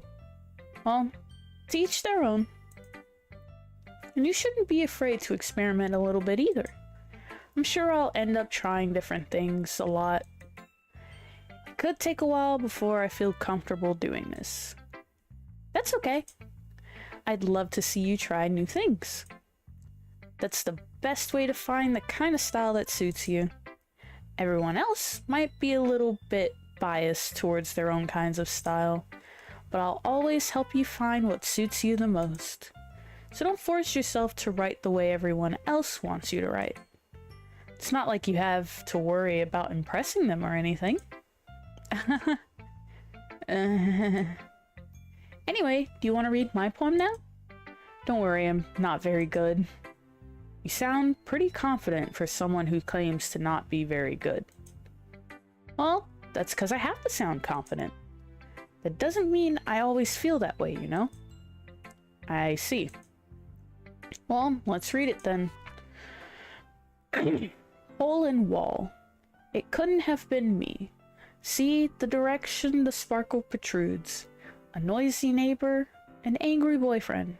I'll never know. I wasn't home. I peer inside for a clue. No, I can't see. Does that say...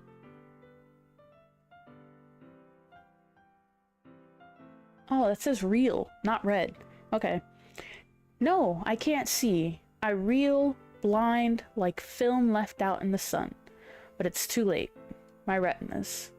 Already scorched with a permanent copy of the meaningless image. It's just a little hole. Wasn't too bright. It was too deep. Stretching forever into everything.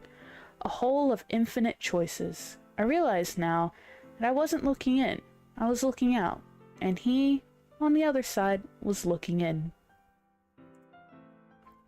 Wow, that's really good. So, what do you think? It's very free form, if that's what you call it. Sorry, I'm not really the right person to ask for feedback. It's okay.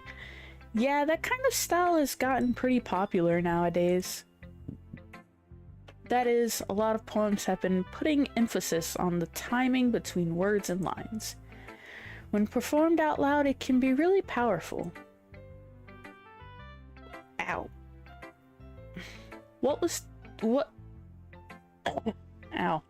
What was the inspiration behind this one? Well, I'm not sure if I know how to put it. I guess you could say that I had some kind of epiphany recently. It's been influencing my poems a bit. An epiphany? Yeah, something like that. I'm kind of nervous to talk about deep stuff like that because it's kind of coming on strongly. Maybe after everyone is better friends with each other. Anyway, here's Monica's writing tip of the day. Sometimes when you're writing a poem or a story, your brain gets too fixated on a specific point. If you try so hard to make it perfect, then you'll never make any progress. Just force yourself to get something down on the paper and tidy up later. Another way to think about it is this. If you keep your pen in the same spot for too long, you'll just get a big dark puddle of ink. So just move your hand and go with the flow. That's my advice for today. Thanks for listening.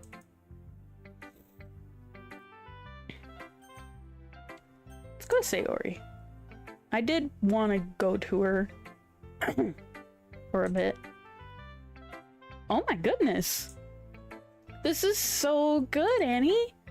I love it. I had no idea you were such a good writer. Sayori, you must be seriously overreacting. I'm not a good writer at all. Honestly, I have no idea what I'm doing. Well, maybe that's why. Because I have no idea what I like either. Jeez. I'm sure Yuri's opinion has to be a little more constructive than this. Maybe even Natsuki's. Are you sure you don't like it just because I wrote it? Well, I'm sure that's part of it. I think I understand you better than a lot of other people, you know? So when I read your poem, it's not just a poem. It's an Annie poem. And that makes it feel extra special. Like I can feel your feelings in it. Sayori hugs the sheet against her chest. I kind of need that back. You're so weird, Sayori. I'm really happy just that you wrote one. It just reminds me of how you're really a part of the club now. Not to mention the fact that I'm standing in front of you in the club room. Well, of course.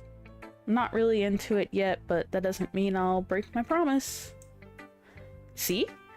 It's like I said before, Annie. Deep down, you're not selfish at all, you know? Trying new things like this for other people, that's something that only really good people can do. Thanks, Sayori. I'm not sure if Sayori sees the full picture of my motive here. Then again, can't deny that she's part of the reason I joined. Knowing how much this means to her and all. Yeah. I'm gonna make sure you have lots of fun here, okay? That will be my way of thanking you. Alright, I'm gonna hold you to that then. Yay! Now you'll read my poem too, right? Don't worry, I'm really bad at this. We'll see about that. Oh, I like the music for her.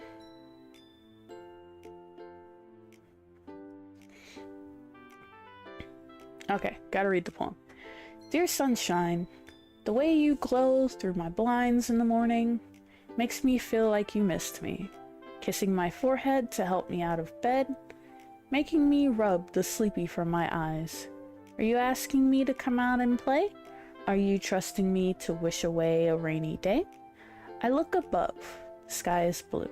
It's a secret, but I trust you too. If it wasn't for you, I could sleep forever. But I'm not mad. I want breakfast. Sounds about right, Sayori. This is just a guess, but did you wait until this morning to write this? No! Just a little bit. You can't answer just a little bit to a yes or no question. I forgot to do it last night.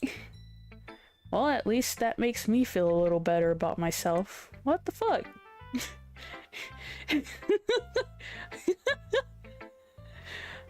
Don't be mean. I still tried my best. Yeah. I didn't mean to say it was a bad poem. It came out nice, or how should I put it? It sounds just like you. Maybe I should have read it in like her freaking giggly, cheerful voice. Really? Yeah. Especially that last line. I made eggs and toast! Even though you were late to school? Bad to skip breakfast. I'd get all cranky. Well, I guess there's no point in arguing. Anyway, thanks for showing me. This was so much fun! Monica's the best. Yeah. But next time, I won't forget. And I'm gonna write the best poem ever. Well, I guess I look forward to it.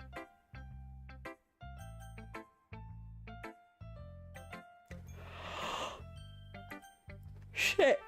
I'll drink all my coffee. Now I'm tired.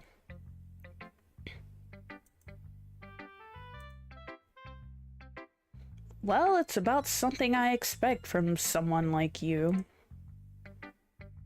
That's a little blunt. Well, excuse me.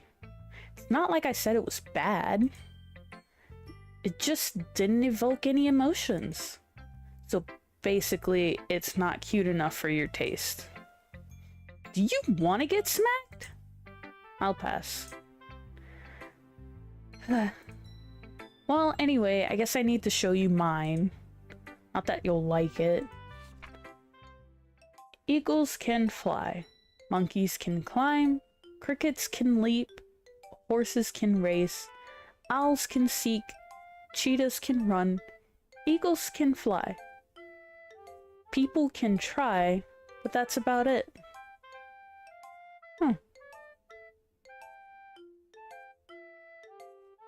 Music for her is adorable too.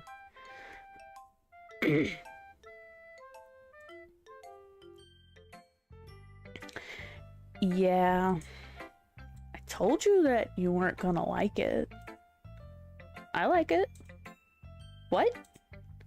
Just be honest. I am. Why are you so convinced that I wouldn't like it? Well, because everyone in high school thinks that writing has to be all sophisticated and stuff, so people don't even take my writing seriously. But isn't the point of poems for people to express themselves? Your writing style wouldn't make your message any less valid. Yes, exactly! I like when it's easy to read, but it hits you hard. Like in this poem. Seeing everyone around you do great things can really be really disheartening. So I decided to write about it. Yeah, I understand. The only other nice thing about simple writing is that it puts more weight on the wordplay. Like I set up for a rhyme at the end, but then made it fall flat on purpose. It helps bring out the feeling in the last line. So you did. I guess more went into it than I realized. That's what it means to be a pro. I'm glad you learned something. Didn't expect that from the youngest one here, did you? Yeah, guess not. I decided to humor her with that last comment. I don't really care how old everyone is, but if Natsuki is feeling proud, then I won't take that away from her. I think you really should care how old everyone is. Gotta go to Yuri.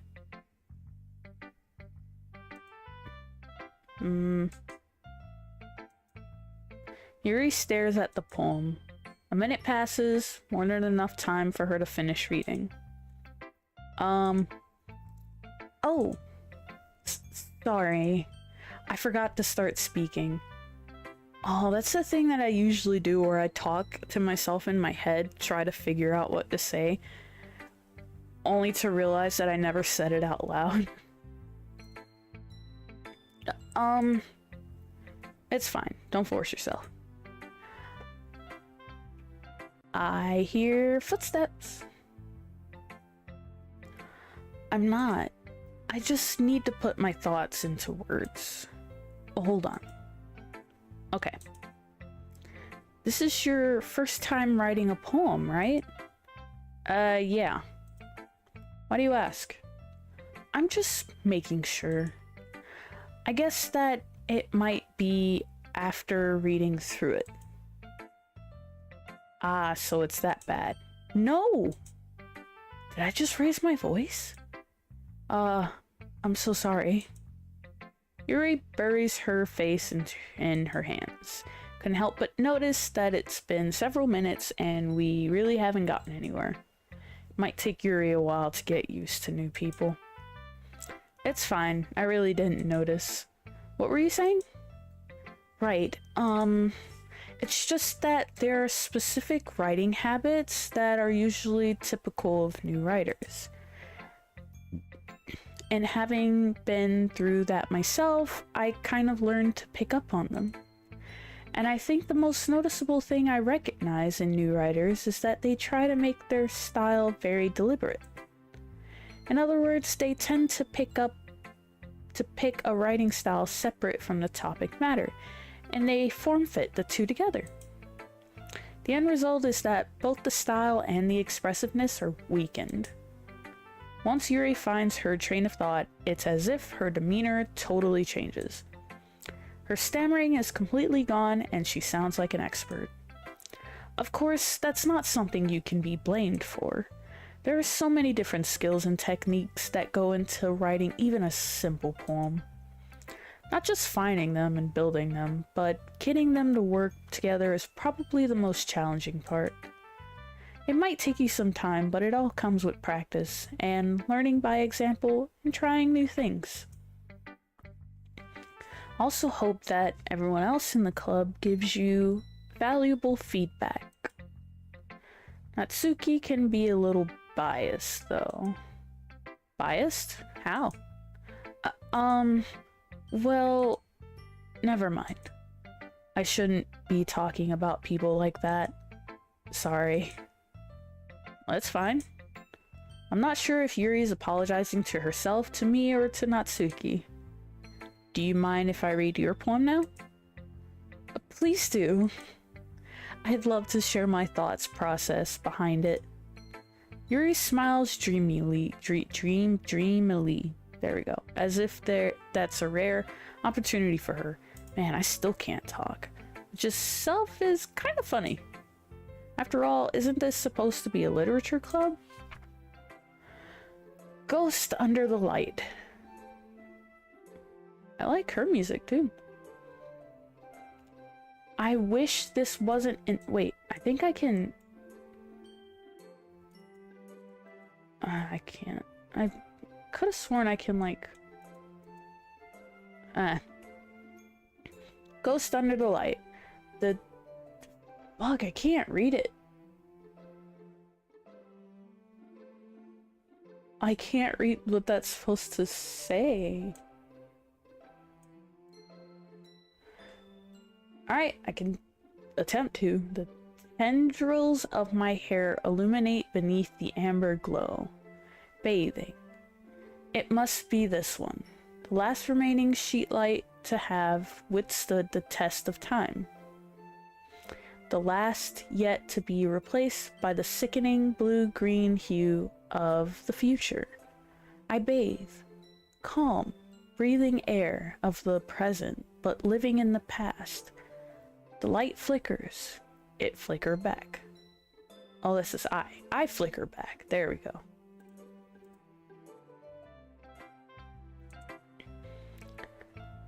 I'm sorry, I have such terrible handwriting. What? I wasn't thinking that at all. But it took you a long time to read. Well, I just don't read script very often. I actually think your handwriting is pretty. Huh? That's a relief. Also, I like the poem. Even though it's short, it was really descriptive. It wasn't too short. I usually write longer poems. Not at all. I'm really glad you like it. I'll be honest, since it's our first time sharing, I wanted to write something a little more mild. Something easy to digest, I suppose. Are you into ghosts, Yuri?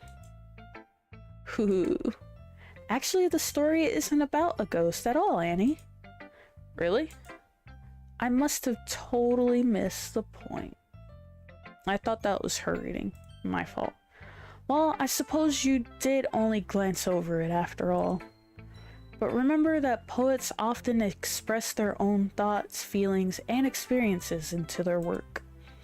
They usually do more than just tell a simple story or paint a picture. In this case, perhaps the subject of the poem is only being symbolically compared to a ghost, lingering in her last remaining place of comfort, unable to let go of the past, and soon to be left with nothing. It's a lot more solemn putting it that way. I hadn't even thought of that. That's impressive. It's nothing really. Well, it makes me happy that you think that. Just remember that it won't be long before you pick up on these things too. Yeah, maybe you're right. I guess I'll have to keep trying. I'm counting on you. Phew. I guess that's everyone. Glance around the room. That was a little more stressful than I anticipated. It's as if everyone is judging me for my mediocre writing abilities. Even if they're just being nice, there's no way my poems can stand up to theirs. This is a literature club after all. I sigh. I guess that's what I ended up getting myself into. Across the room, Sayori and Monica are happily chatting. My eyes land on Yuri and Natsuki. They gingerly exchange sheets of paper, sharing their respective poems. As they read in tandem, I watch each of their expressions change. Natsuki's eyebrows furrow in frustration. Meanwhile, Yuri smiles sadly. What's with this language? Huh? Did you say something? Oh, it's nothing. Natsuki dismissively returns the poem to the desk with one hand. I guess you could say it's fancy. Thanks. Yours is cute. Cute? Did you completely miss the symbolism or something? It's clearly about the feeling of giving up. How can that be cute? I know that. I just meant the language, I guess. I was trying to say something nice. Eh?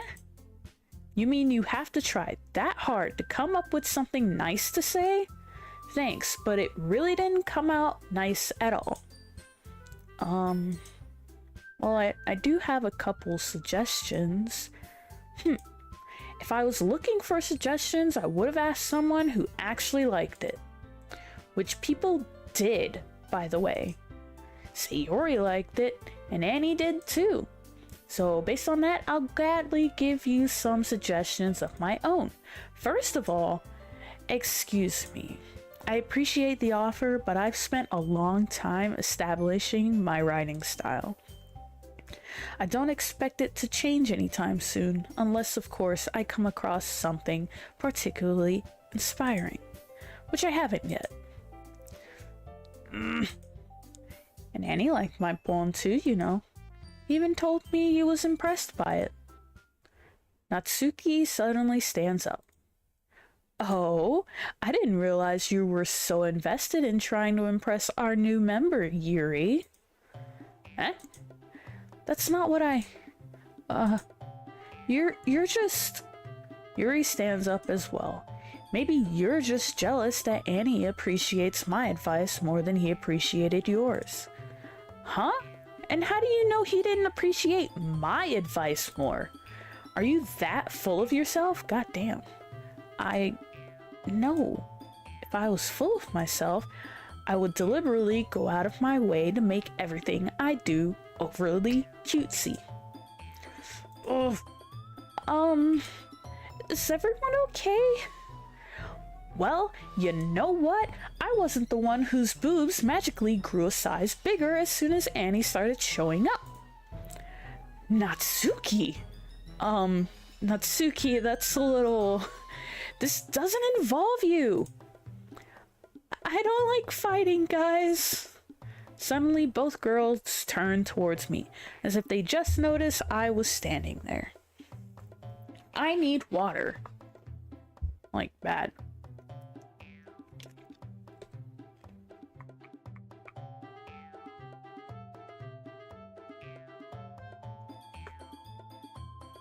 Because, my god.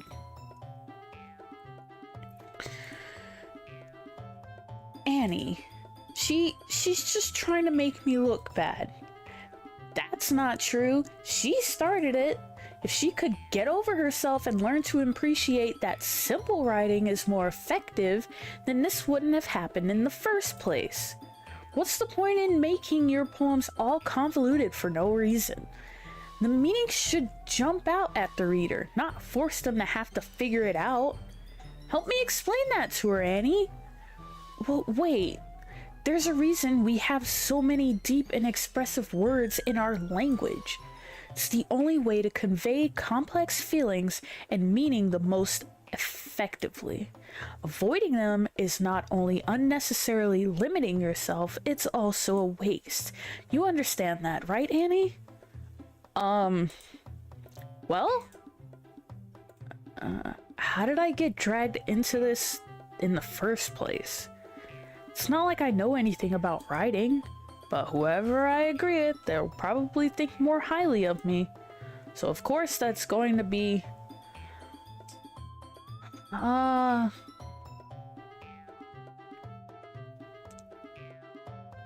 gonna ask Sayori for help. She seems like the middle girl for handling stuff like this. So if I side with one person, the other person's gonna hate me. So that's kind of a difficult decision. Natsuki.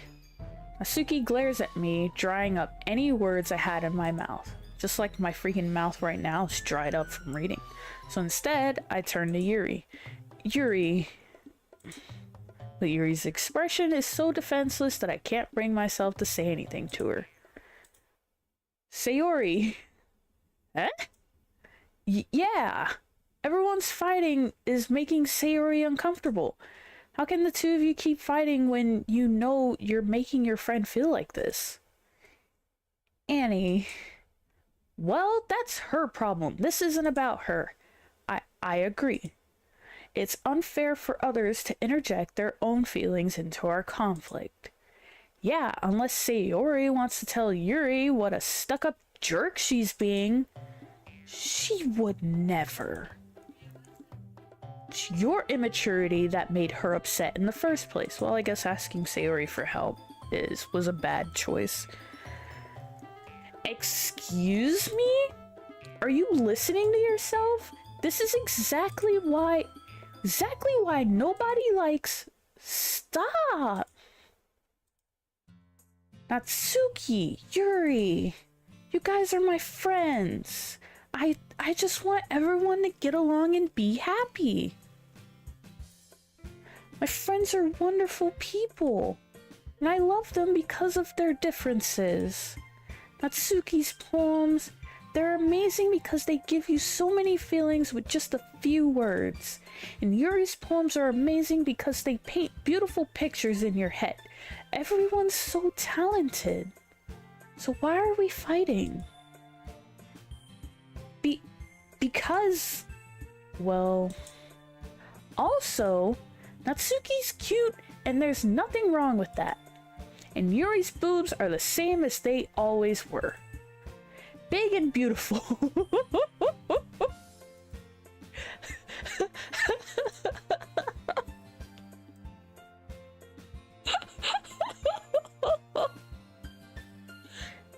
Oh, if only Mass was here, he'd make that comment that I'm thinking of. Sayori. Sayori stands triumphantly. Monica stands behind her with a bewildered expression. I'll make some tea. Yuri rushes off. Nasuki sits down with a blank expression on her face, staring at nothing. So this is why Sayori is vice president, I whisper to Monica. She nods in return. To be honest, I might come off as a good leader and I can organize things, but I'm not very good with people. I couldn't even bring myself to interject. As president, that's kind of embarrassing of me. Nah, it's not like I can blame you. I wasn't able to say anything either. Well, I guess that just means Sayori is amazing in her own ways, isn't she? You could say that. She might be an airhead, but sometimes it's weirdly suspicious that she knows exactly what she's doing. I see. Take good care of her, okay? I would hate to see her get herself hurt. That makes two of us. You can count on me. Monica smiles sweetly at me, causing my stomach to knot. Why, I don't know. I hear the words help. I'll be right back.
All right, we are back.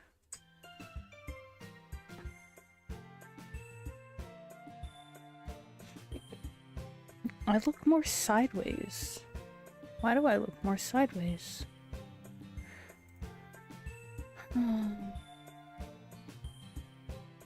I can never get this right.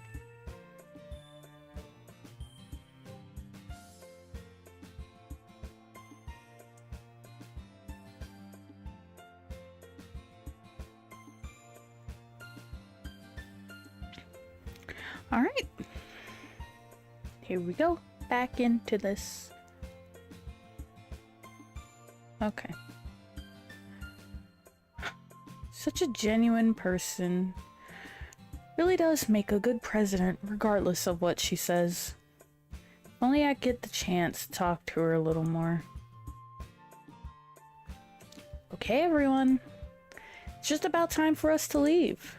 How did you all feel about sharing poems? It was a lot of fun. Well, I'd say it was worth it. It was alright. Well, mostly. Annie, how about you? Yeah, I'd say the same. It was a neat thing to talk about with everyone. Awesome. In that case, we'll do the same thing tomorrow. And maybe you learned something from your friends, too. So your poems will turn out even better. I think to myself, I did learn a little more about the kinds of poems everyone likes. With any luck, that means I can at least do a better job impressing those I want to impress. Like Sayori. Speaking of, Annie! Ready to walk home? Sure, let's go. Sayori beams at me. It truly has been a while since Sayori and I spent this much time together.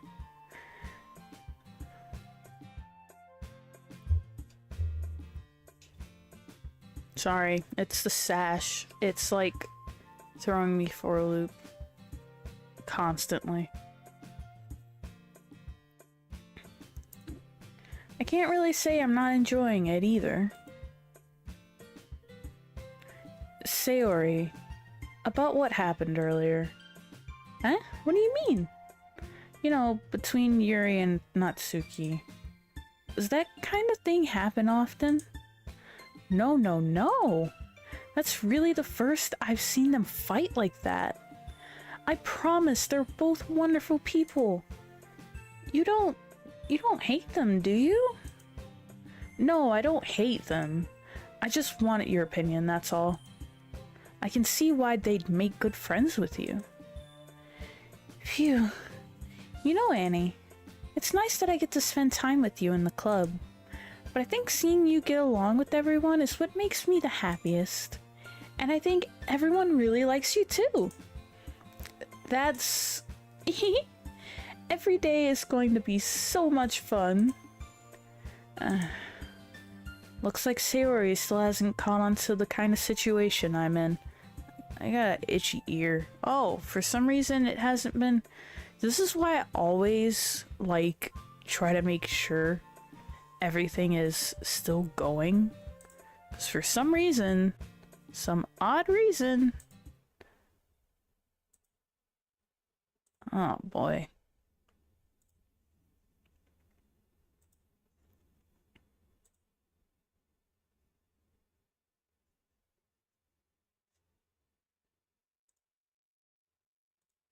Just some odd reason I can't really put my finger on it. It keeps freezing. And I don't know why.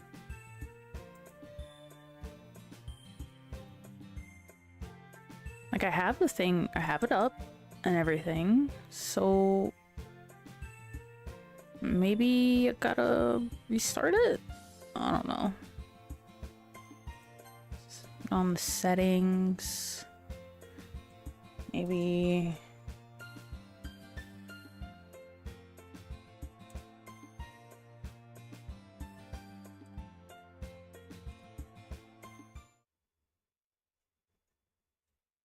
Huh.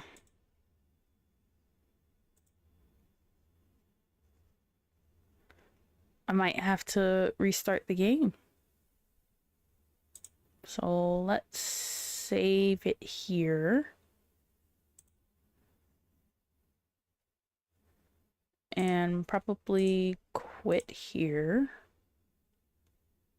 Just so I can put on some...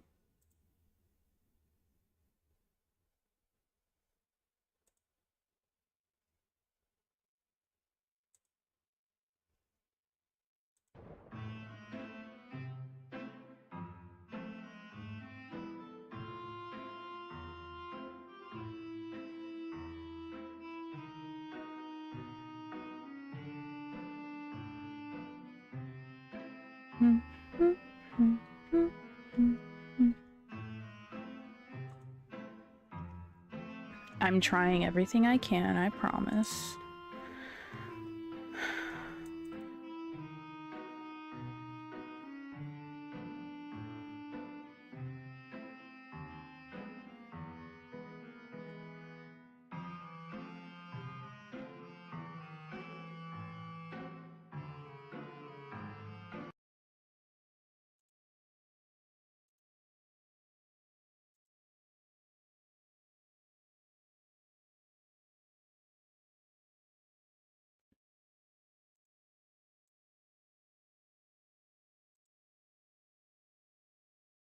There we go. That should... Yep.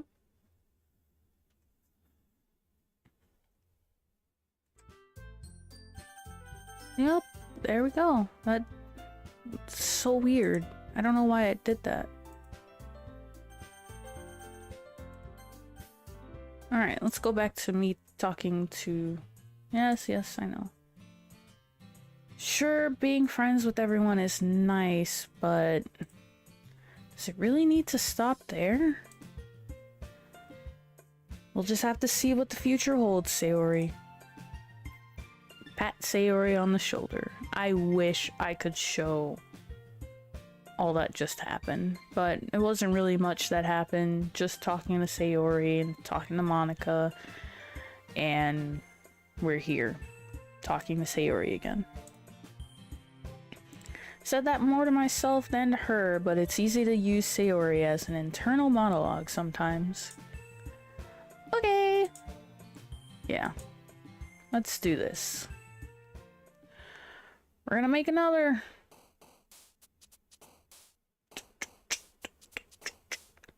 I want to continue going with Sayori. So... He likes happiness and sadness. Okay. Yuri likes...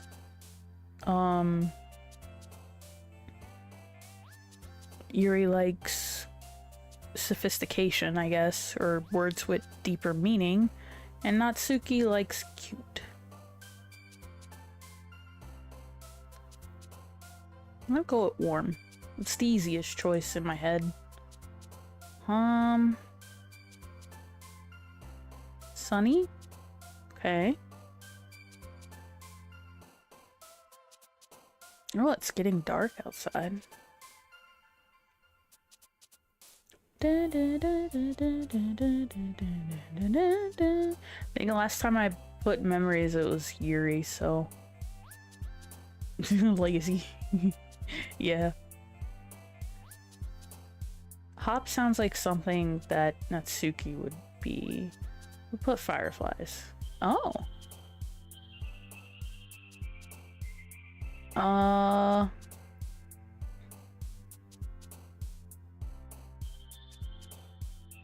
Extreme? Damn it. I'm gonna put tenacious. I should have seen that coming. Embrace. Okay. Puppy's cute, so that would be Natsuki. Pure. Yeah. Nope. Tragedy? Why would that be that concerns the crap out of me.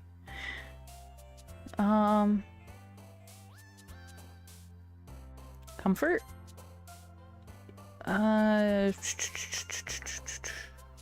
Together?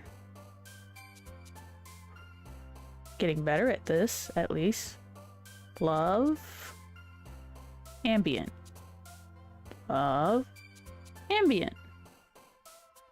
Love.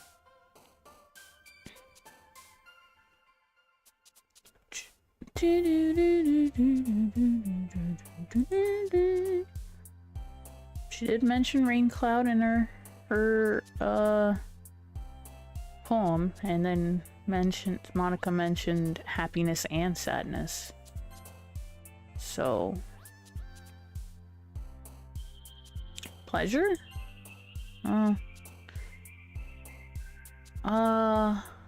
Last time I picked uncontrollable, it was for Yuri. So color? Oh, that's nice. Ribbon was Natsuki, so I'm not doing that. Sunset? Awesome.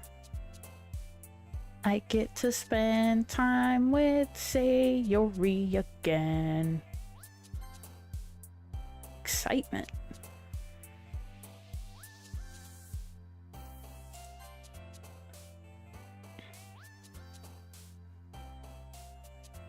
That looks like Yuri, but I could use that for another time. Yeah, it was Yuri. Another day passes, and it's time for the club meeting already. I've gotten a little more comfortable here over the past couple days. My crown's not up. Oh, because my headphones are covering it. No wonder it felt weird.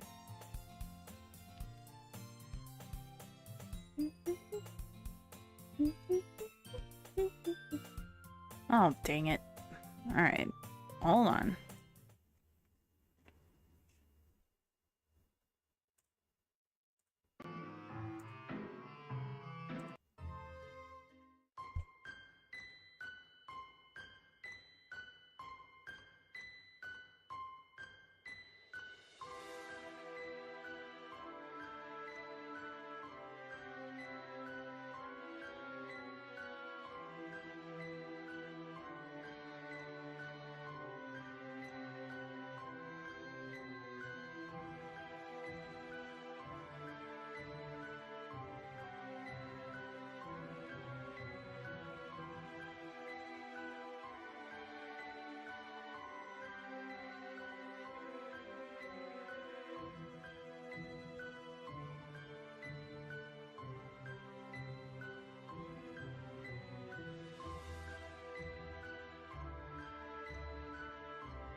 Alright.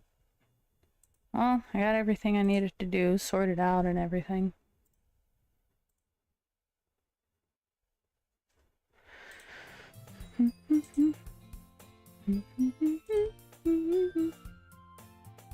Always gotta make sure, apparently.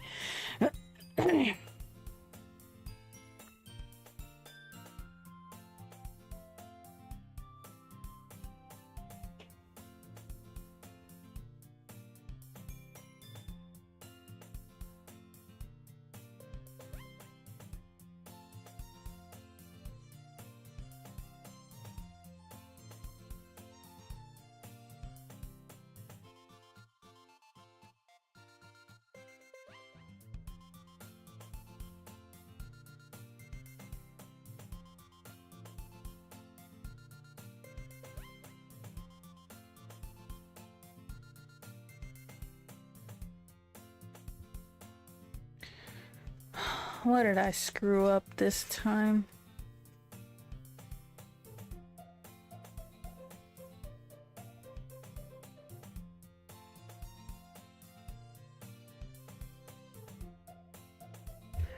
Alright. Took a bit. Gotten a little more comfortable here over the past couple days. Entering the club room, the usual scene greets me. Hi, Annie! Yo, Sayori. Looks like you're in a good mood today. I'm just still not used to you being in the club, that's all. I see. That's a pretty simple thing to get you in a good mood. But I guess it's always the simple things with you anyway. Speaking of which, I'm kinda hungry. Will you come with me to buy a snack? No thanks. Eh? It's not like you at all. I have my reasons. Why don't we take a look at your purse, Sayori? Eh? Why that all of a sudden? No reason, really. I just wanted to look at it. Sayori nervously retrieves her coin purse. She fumbles with the latch and gets it open. Then she turns it upside down and let its contents spill onto the desk. Only 2 small coins fall out. I knew it. I can see right through you, Sayori. That's not fair. How did you even know? Well, it's simple. If you had enough money in the first place, you would have bought a snack before coming to the club room. So either you're not hungry and wanted an excuse to take a walk, or you plan to conveniently forget that you spent all your money so that I would lend you some. But there's one more thing. You're always hungry, and so that only leaves the one option. Wah! I give up. Don't make me feel guilty. If you feel guilty, that means you deserve to feel guilty. Yuri suddenly giggles. Eh? I didn't notice that she was listening in. Is that him? No, that can't be him, because that's only one. And I think Mom and Chris are home. Her face is in her book as always. I wasn't listening or anything. It was just something in my book. Yuri, tell Annie to let me borrow some money. Don't get me involved like that, Sayori. Besides, you should only buy what you can responsibly afford. And frankly, after pulling a mischievous little stunt like that, your suffering is fair enough retribution. I didn't mean that. Well, they are. I got too absorbed into my book. I really like it when you speak your mind, Yuri. It doesn't happen much, but it's a fun side of you. That's There's no way you could think that. You were right, though. I did something bad, and now I have to accept the revolution. Retribution. That! Still coming from you, Sayori. I guess there's a little devil inside all of us, isn't there? Don't let her fool you. Sayori knows exactly what she's doing. After all, she told you guys she was bringing me to the club before she even told me. But you wouldn't have come if it weren't for the cupcakes. So I had to trick Natsuki into making them. Come on, give me more credit than that, Sayori. Damn, she just get fucking slapped. Yeah. Out of nowhere, something smacks Sayori in the face and tumbles onto the desk. Ow! What was... Huh? A cookie! Sure enough, it's a giant cookie wrapped in plastic. Sayori glances around. Is this a miracle? Is it because I paid my restitution? Retribution. Actually, that one almost worked. I was just gonna give it to you, but then I heard you blab about the cupcakes. It was totally worth seeing your reaction, though. Natsuki! That's so nice of you! I'm so happy! Sayori hugs the cookie. Jeez, just eat it. Sayori rapidly tears open the wrapper and takes a big bite. So good. Sayori suddenly claps her hand over her mouth. I bit my tongue. You're going through a lot over just one cookie. Music in the background. I'm getting distracted. Natsuki.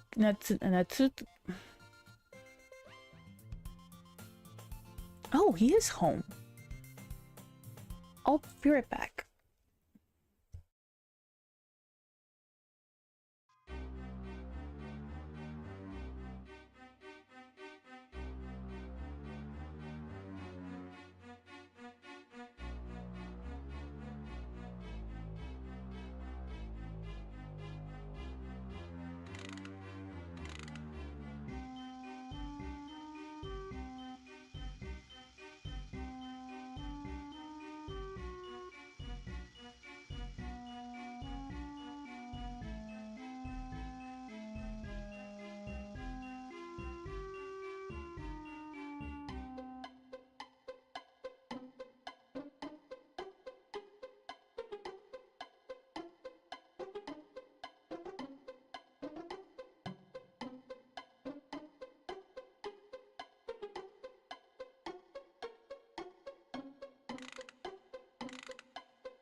My god. I don't know what the hell happened last time, but... Oh, there's a mosquito in the room. Of all things. Of all things that could be in this room at the moment, a mosquito is one of them. Poopy. And I left the door open again.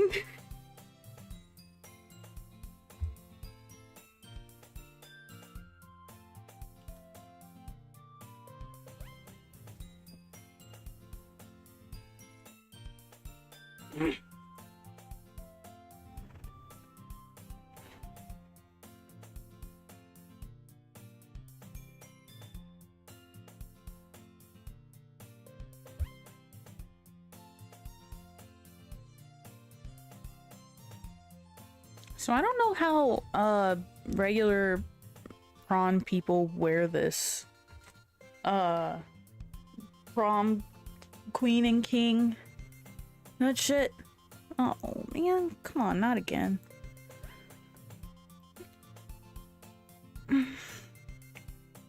I don't know how they can like naturally wear this. Oh well. Natsuki takes a bite of her own cookie. Yours look really good too, Natsuki. Can I try? Jeez. Beggars can't be choosers. But yours is chocolate. Yeah, why do you think I gave you that one? Fine.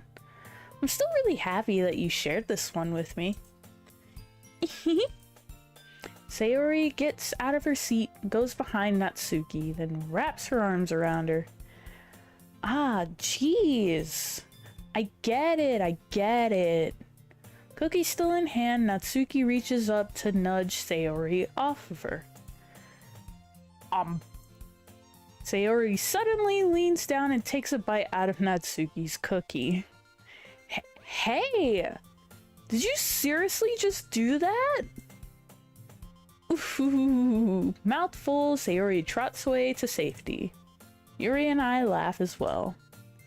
Jeez, you're such a kid sometimes. Monica, can you tell Sayori... Eh? Natsuki glances around. Monica isn't in the club room. Where's Monica anyway? Good question. Have any of you heard anything about her being so late today? Not me. Yeah, I haven't either. That's a bit unusual. I hope she's okay. Of course she's okay. She probably just had something to do today. She's pretty popular after all. Eh? You don't think she has a... I wouldn't be surprised. She's probably more desirable than all of us combined. That's true. Excuse me? Suddenly the door swings open. Sorry, I'm super sorry. Ah, there you are. I didn't mean to be late. I hope you guys weren't worried or anything. Eh? Monica chose the club over her boyfriend after all? You're so strong-willed. Boyfriend? What on earth are you talking about? Monica quizzically glances at me. Never mind that. What held you up anyway? Well, my last period today was study hall. To be honest, I kind of just lost track of time. That makes no sense, though. You would have heard the bell ring, at least. I must not have heard it since I was practicing piano. Piano? I wasn't aware you played music as well, Monica. I don't really... I kind of just started recently. I've always wanted to learn piano. That's so cool! You should play something for us, Monica. Monica looks at me. Maybe once I get a little better, I will. Yay! That sounds cool. I'd also look forward to it. Is that so? In that case, I won't let you down, Annie. Monica smiles sweetly. I didn't mean any pressure or anything like that. Don't worry. I've been practicing a whole lot recently, and I'd really love the chance to share once I'm ready. I see.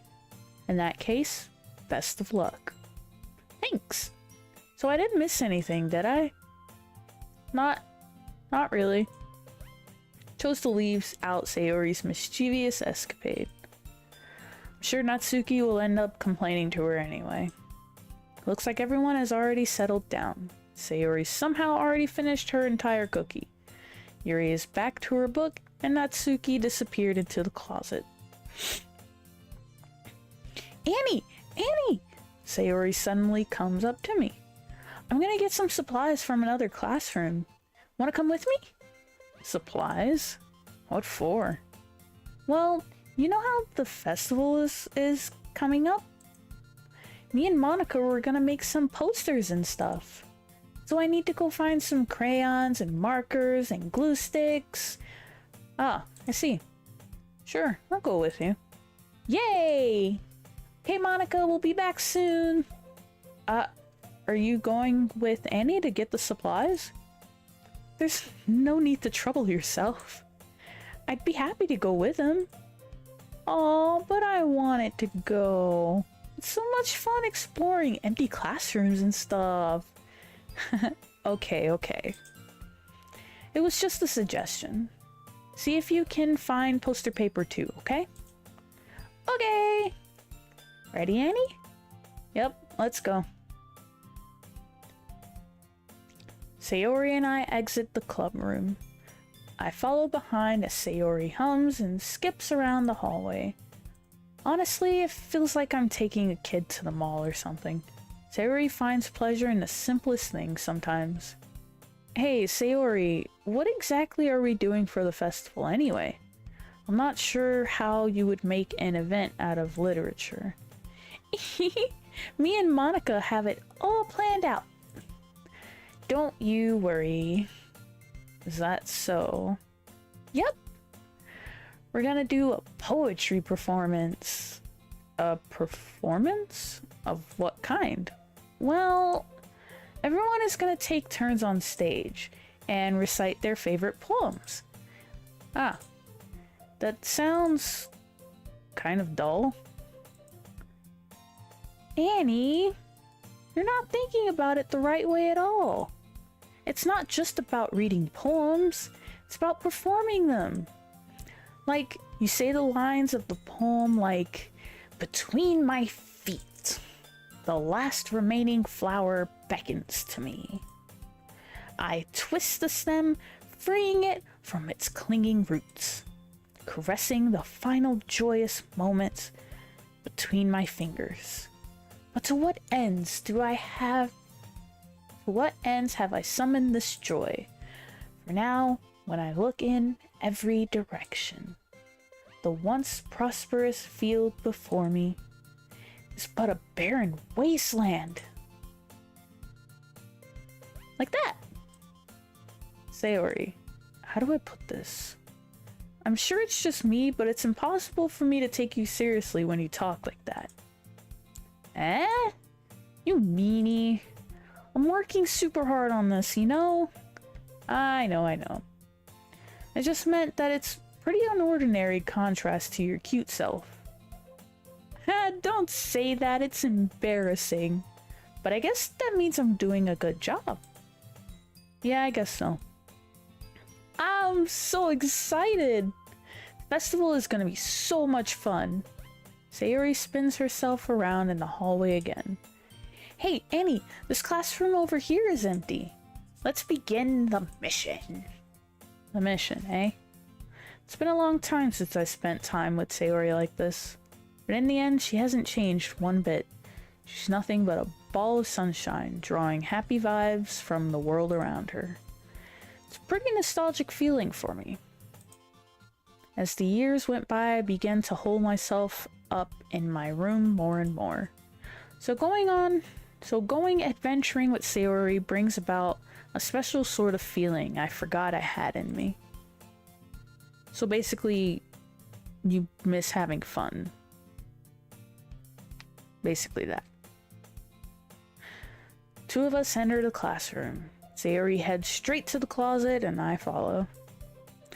Let's see what we have in here. Crayons! Sayori pulls out a box full of crayons off the shelf. They're the best brand too. They're kind of dirty though. Sayori starts pulling various crayons out of the box, reading the color names. Alright, that's one down. Don't get distracted. We still need to find... Wait, I'm looking for my favorite color! Fine, fine. And at least move aside so I can look for the poster paper. Ah, I dropped one by accident! Oh my god, how does she fucking...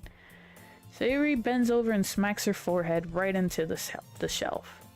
She falls to the floor and the crayons spill all over her lap. Ow, wow, wow, wow, wow, wow, wow, wow. You okay? My forehead. Sayori clutches her forehead. Gee, Sayori. That's just like you, isn't it? Come on, let me see.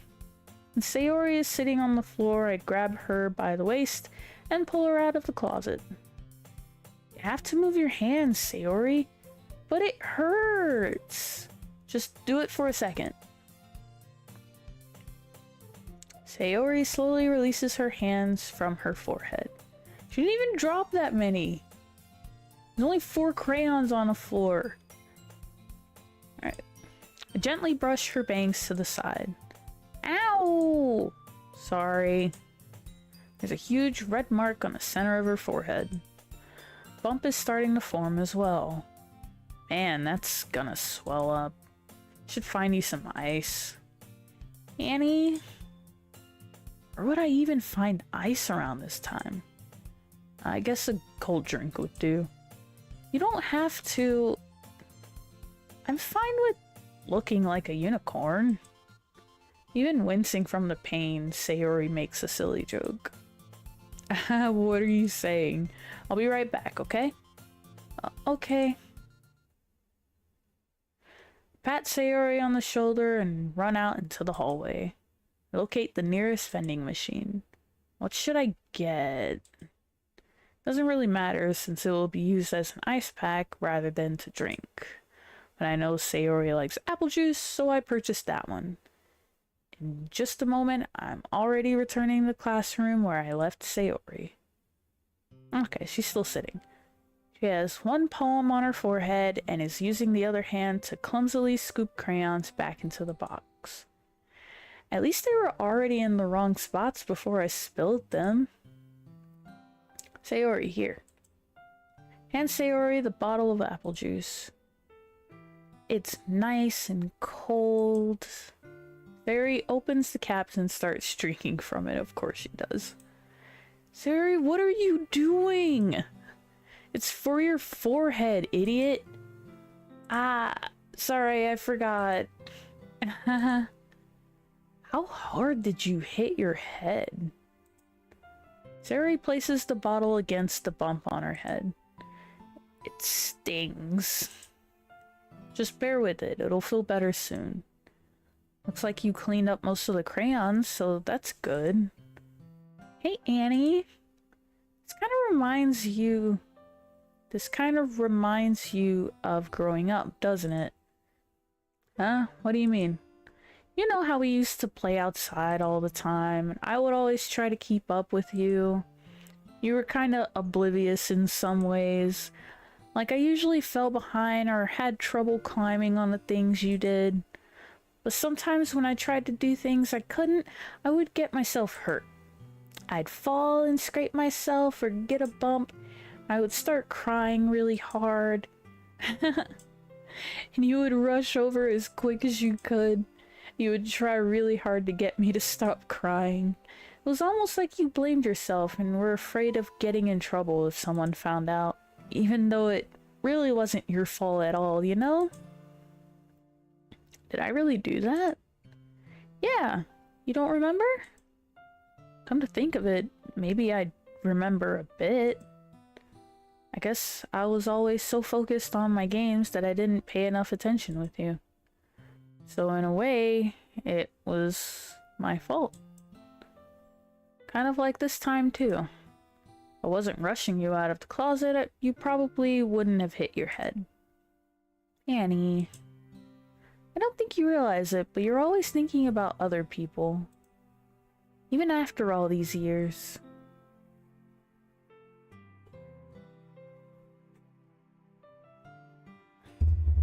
Ow, my fingers.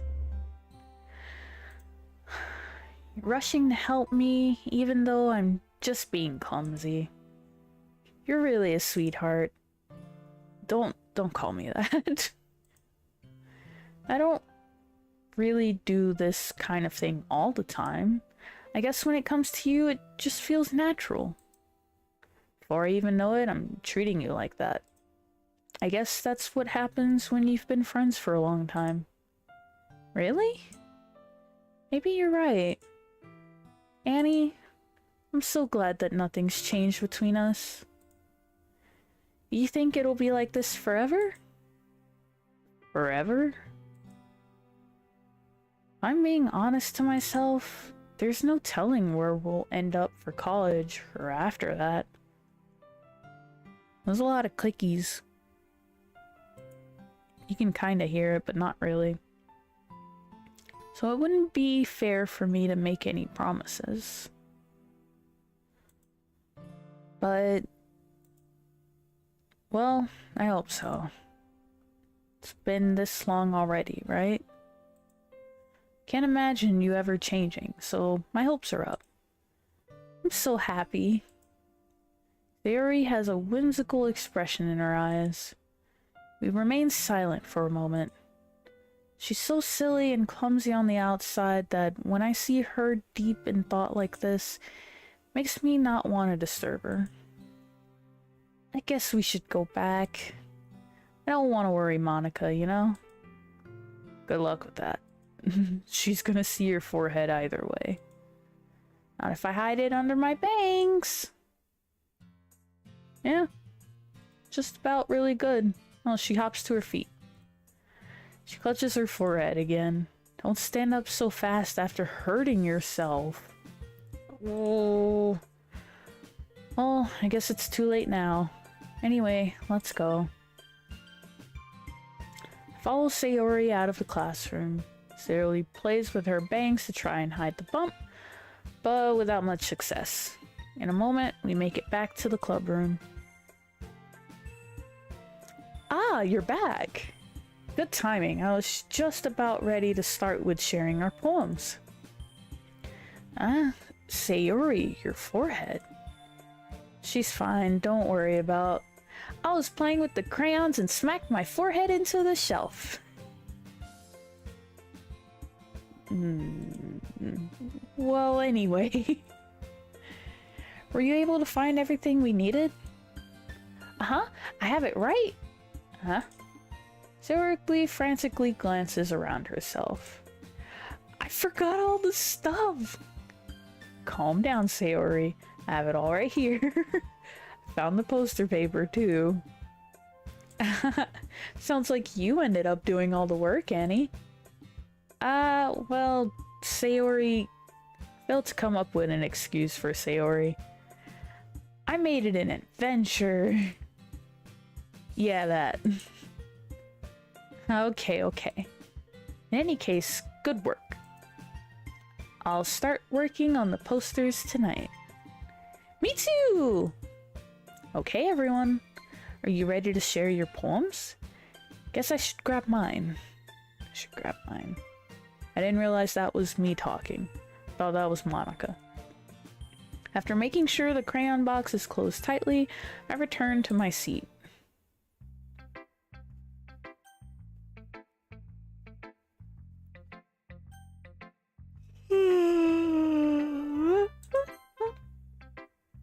Sorry. Hi again, Annie. How's the writing going? Alright, I guess. I'll take that. as long as it's not going bad. Happy that you're applying yourself. Maybe soon you'll come up with a masterpiece. I wouldn't count on that. You never know. Want to share what you wrote for today? Sure, here you go. I give my poem to Monica. I'll probably show it to Sayori last. Alright. It's pretty good. Makes me think of Sayori, like the other one you wrote. You two are like the dynamic duo. That's kind of exaggerating it. Yeah, probably. But you do spend a lot of time with her, even in this club, don't you? Then again, I don't blame you for being a little shy. I'm not shy, it's just... I'm just teasing. I know it takes a bit of time to make friends with everyone, but Yuri and Natsuki are super interesting people, so don't be afraid to give them their share of time. And you can talk to me every now and then too. I'm not like unapproachable or anything, am I? No, it's nothing like that. I'm just still getting used to being here, that's all. Well, it is my second day. Technically third day? Third day, yeah. Yeah, I'm sorry if I was putting pressure on you or something. I really didn't mean it like that. No, don't worry. I get what you're saying. Well, alright. But anyway, you want to read my poem now? I like the way this one turned out, so I hope you do too. Alright, let's take a look. Save me. The colors, they won't stop. Bright, beautiful colors, flashing, expanding, piercing, red, green, blue, an endless cacophony of meaningless noise. The noise won't stop. Violent, grating waveforms. Squeaking, screeching, piercing. Sine, cosine, tangent. Like playing a chalkboard on a turntable. Like playing a vinyl on a pizza crust. An endless poem of meaningless. Load me.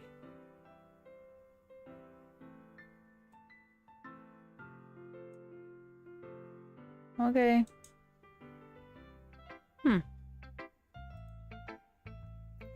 It's even more abstract than your last one, huh? I guess it's just the way I write. I'm sorry if you don't like it. No, I never said that. It's just a kind of thing I've never really seen before, I guess. Oh, so much talking.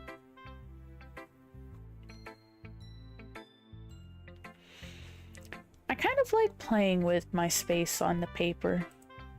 Choosing where and how to space your words can totally change the mood of the poem. It's almost like magic. The way I wrote the lines really short makes it feel like they're trying to speak over the noise. I see. It's still hard for me to tell what's it about, though. Sometimes asking what a poem is about isn't the right question. A poem can be as abstract as physical expression of a feeling. Or a conversation with the reader. Almost said weeder. So putting it that way, not every poem is about something. Anyway, here's Monica's writing tip of the day. Sometimes you'll find yourself facing a difficult decision. When that happens, don't forget to save your game. You never know when you might change your mind. Or when something unexpected may happen. Wait, is this tip even about writing? What am I even talking about? Haha. That's my advice for today. I'm gonna save.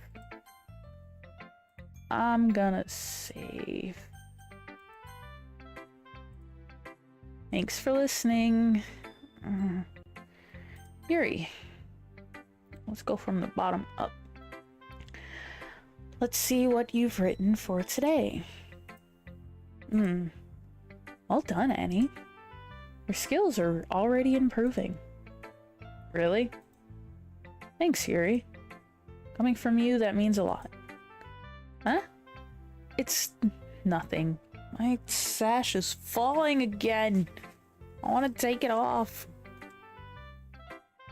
It's nothing.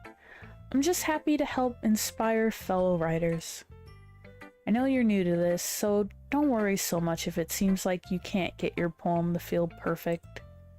You don't need to be afraid to be a little more daring. Metaphors can go a long way. Don't feel like you need to work your brain like turning a bunch of gears. Try letting your mind wander through your feelings and write down the things you see and hear. That's one way to truly enable your reader to see into your mind.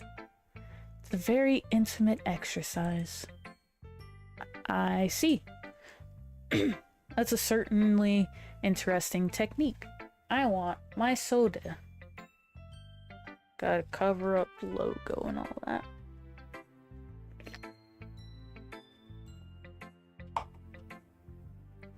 I've been at this for 5 hours with a bit of a break.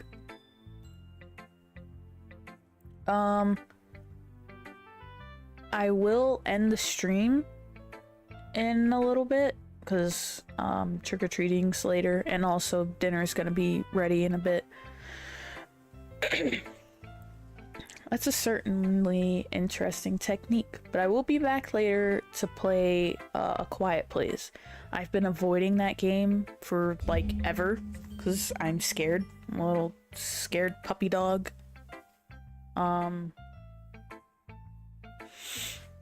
Yeah, I know I said that last night, but I forgot last night was Thursday, not Friday.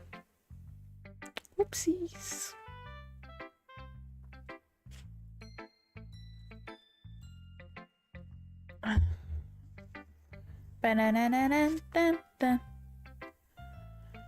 That's a certainly interesting technique. Thanks for sharing. I have, well, an example of that if you'd like to read it. Of course. Is this the poem you wrote for today? Yuri nods and timidly hands me her poem. Ah, yes. Talking about raccoons today. Alright. Obviously not really, but the raccoon. It happened in the dead of night while I was slicing bread for a guilty snack. My attention was caught by the scuttering of a raccoon outside my window. That was, I believe, the first time I noticed my strange tendencies as an unordinary human.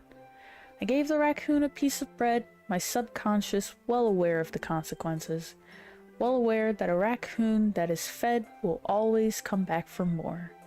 The enticing beauty of my cutting knife was the symptom. The bread, my hungry curiosity, the raccoon, an urge. The moon increments its phase and reflects that much more light off of my cutting knife. Very same light that glistens in the eyes of my raccoon friend. I slice the bread, fresh and soft. The raccoon becomes excited. Or perhaps I'm merely projecting my emotions onto the newly satisfied animal. The raccoon has taken to following me. You could say that we've gotten quite used to each other. The raccoon becomes hungry more and more frequently, so my bread is always handy. Every time I brandish my cutting knife, the raccoon shows me its excitement. A rush of blood. Classic Pavlovian, there we go, conditioning.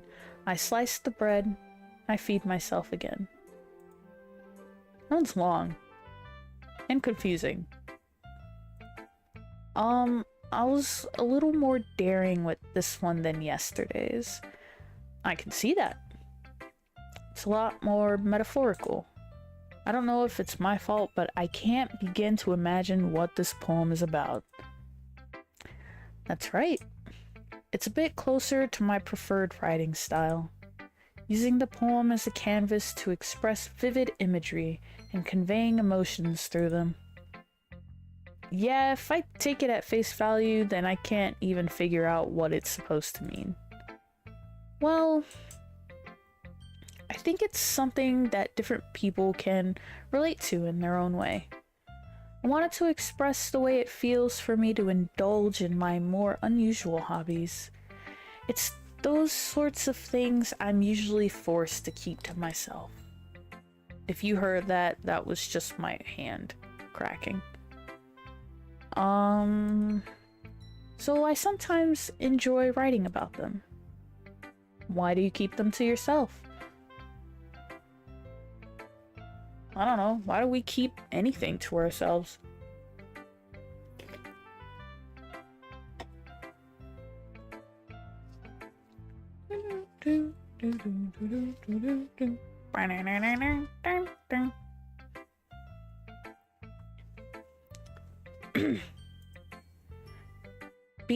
Because they're embarrassing.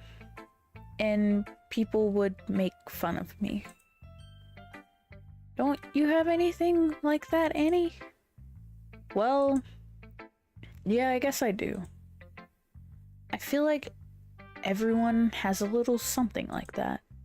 The best we can do is respect each other and our individualities.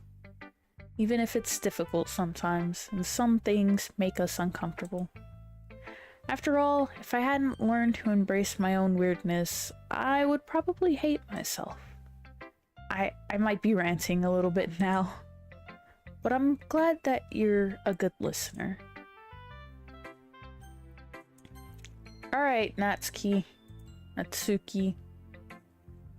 Well, it's not really any worse than your last one, but I can't really say it's any better either. Phew. Huh? Phew what? Well, anything that isn't a train wreck, I'll take as a win. And I get the feeling you're probably the most critical. Hey, what makes you... Wait, maybe that was a compliment? Oh. Thank you, Pepe's. Aha! Glad to see someone recognize my experience. Well then, keep practicing and maybe you'll be as good as me someday. That's, something tells me Natsuki completely missed the point. Come to think of it, this kind of reminds me of Sayori's poem from yesterday. Huh? You think so? Yeah. Well, I guess if you've been friends with her for so long, you might be on the same wavelength. You never really struck me as her type. Sayori has a type all of a sudden? Oh, I don't know.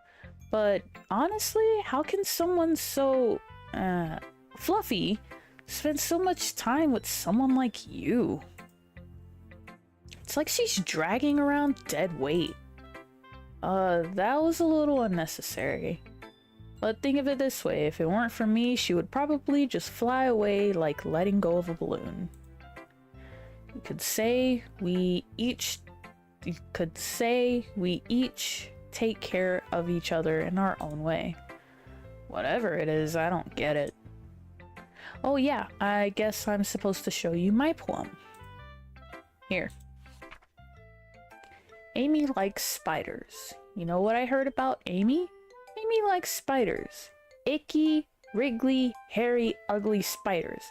That's why I'm not friends with her. Amy has a cute singing voice. I hear her singing my favorite love song. Every time she sang the chorus, my heart would pound to the rhythm of the words. But she likes spiders. That's why I'm not friends with her. One time, I hurt my leg really bad. Amy helped me up and took me to the nurse. I tried not to let her touch me. She likes spiders, so her hands are probably gross. That's why I'm not friends with her. Amy has a lot of friends. I always see her talking to people. She probably talks about spiders. What if her friends start to like spiders too? That's why I'm not friends with her. Doesn't matter if she has other hobbies. Doesn't matter if she keeps it private. Doesn't matter if it doesn't hurt anyone. It's gross. She's gross. The world is better off without spider lovers. And I'm gonna tell everyone. Well, shit. Not bad, right? It's quite a bit longer than yesterday's. Yesterday's was way too short. I was just warming up. I hope you didn't think that was the best I could do. No, of course not. Anyway, the message is pretty straightforward in this poem. I doubt I have to explain it. Sometimes you can explain complicated issues with much simpler analogies. And it helps people realize how stupid they're being. Like, anyone would agree that the subject of this poem is an ignorant jerk. Do you know people like that? Of course! It's about how everyone thinks That doesn't matter. It can be about anything. I wrote it to be easy to relate to. Everyone has some kind of weird hobby or guilty pleasure. Something that you're afraid if people find out, they'd make fun of you or think less of you. But that just makes people stupid. Who cares what someone likes, as long as they're not hurting anyone and it makes them happy? I think people really need to learn to respect others for liking weird things. Huh, that's funny. Yuri wrote about something similar today. Huh? Did you say Yuri? Yeah. She said her poem was about an unusual hobby of hers. Didn't really get it, but she said something similar to you. That people shouldn't make each other feel insecure about those things. Really? Well, I mean, Yuri's pretty weird, so I wouldn't doubt that she has some weird hobbies. Not like there's anything wrong with it. Not like I would judge her or anything. Natsuki has trouble finding words. I guess I should try not to be so mean to her. She feels insecure about her weird behaviors and stuff. I mean, I always hate people who make me feel insecure. And Yuri made me feel insecure yesterday. But the way you put it, it sounds like she's learned her lesson. Well, I would say so. Even if her writing style is really different, I'm sure she'll appreciate the message in your poem. It's what I do best, after all. I don't like writing unless there's a good message to take away from it. Oh, God. My wrist. Like, conveying emotions is important, but I want to make people think, not just feel. Remember that. I'm gonna write a good one for tomorrow too, so look forward to it. Alright, sass. Sassafras.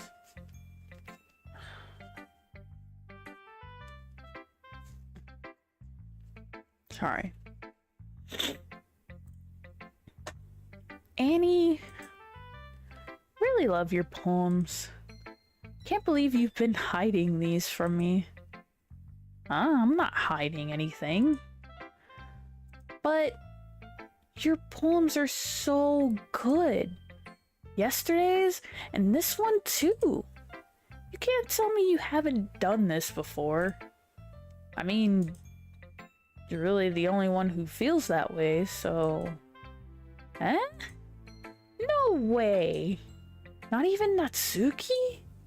Well, I guess Natsuki is the least likely to admit how much she likes something. But I don't think it's that. What do you mean? Well, I guess I'll be honest about it.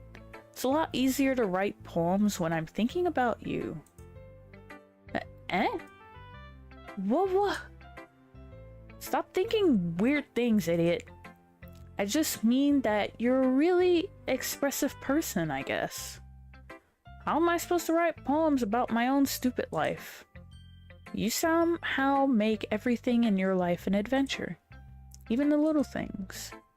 Like cooking! Let's not talk about that. So yeah, I guess what I'm saying is that I can feel more feelings through you than I can through myself. We have that kind of weird connection. It's your fault for getting in my business all the time. I don't know if I understand. You never understand when I try to explain things to you, do you, Sayori? Pat Sayori's head. Hey, I'm not a kid, you know. Are you sure about that? Maybe. Sayori starts fiddling with her pencil between her hands. Hey, Annie? Will you give me your poem? I kind of want to keep it. Huh? Why? Because, well, it's the first time you've written something for me. Sayori, you completely misunderstood. I didn't write this for you. Are you even listening anymore? Well, whatever. I'll give it to you when we go home. Really? Snap.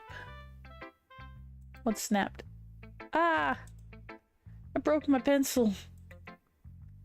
Sayori hastily bends down to pick up the piece she dropped.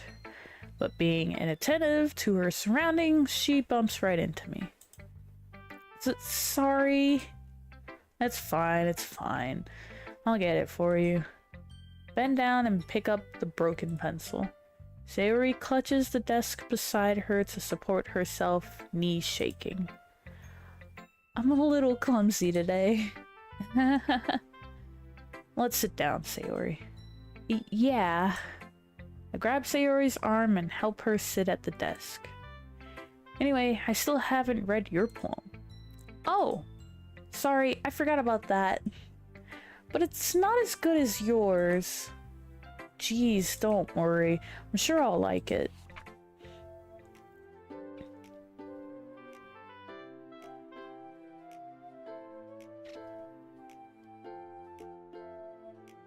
Okay. Before I read this, I'm going to drink this.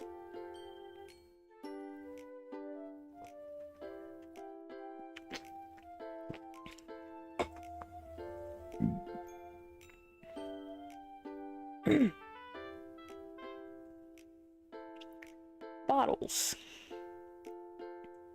Pop off my scalp like the lid of a cookie jar. To the secret place where I keep all my dreams. Little balls of sunshine, all rubbing together like a bundle of kittens. I reach inside with my thumb and forefinger and pluck one out. It's warm and tingly. But there's no time to waste. I put it in a bottle to keep it safe. And I put the bottle on the shelf with all of the other bottles. Happy thoughts, happy thoughts, happy thoughts in a bottle, all in a row. My collection makes me lots of friends. Each bottle a starlight to make amends. Sometimes my friend feels a certain way. Down comes a bottle to save the day. Night after night, more dreams. Friend after friend, more bottles. Deeper and deeper my fingers go. Like exploring a dark cave, discovering the secrets hiding in the nooks and crannies. Digging and digging, scraping and scraping.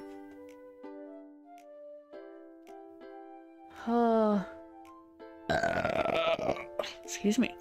Alright. I blow dust off of my bottle caps. It doesn't feel like time elapsed. My empty shelf could use some more. My friends look through my locked front door. Finally, all done. I open up and in come my friends. In they come in such a hurry. Do they want my bottles that much? I frantically pull them from the shelf, one after the other, holding them out to each and every friend, each and every bottle. But every time I let one go, it shatters against the tile between my feet. Happy thoughts, happy thoughts, happy thoughts, happy thoughts in shards all over the floor. They were supposed to be for my friends who aren't smiling. They're all shouting, pleading, something. But all I hear is echo, echo, echo, echo, echo inside my head. Damn, Sayori, what the fuck? Holy crap. Sayori, did you really write this? Of course I did.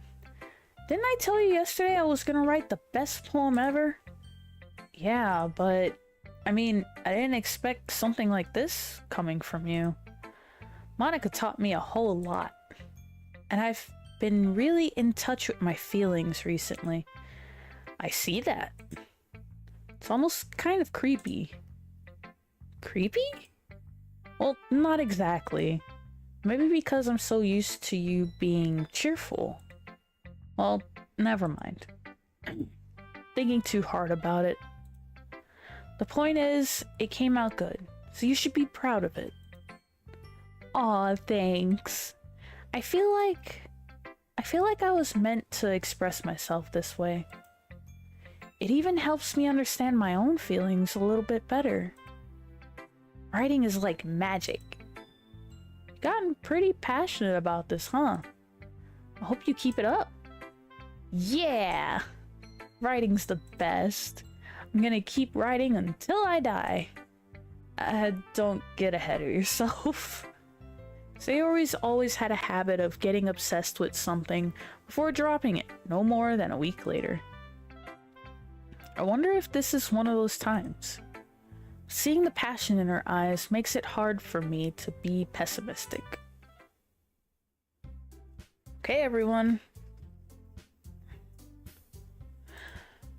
We're all done reading each other's poems, right?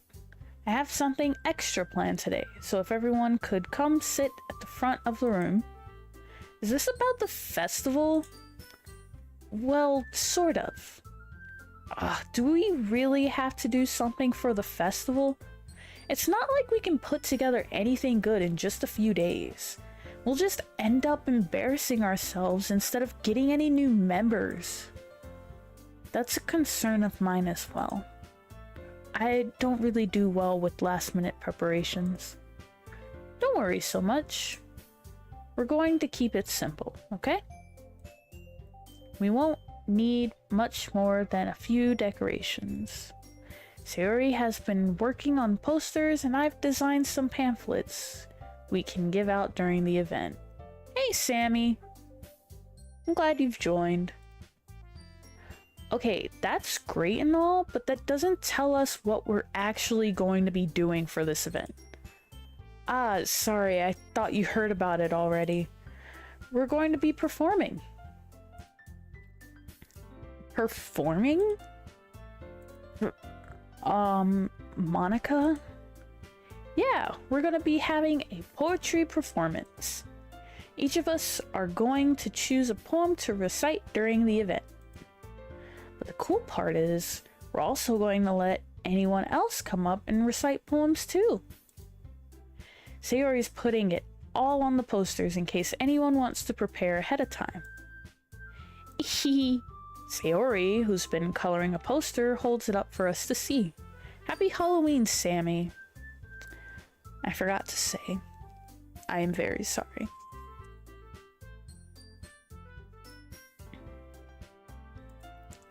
Are you kidding me, Monica?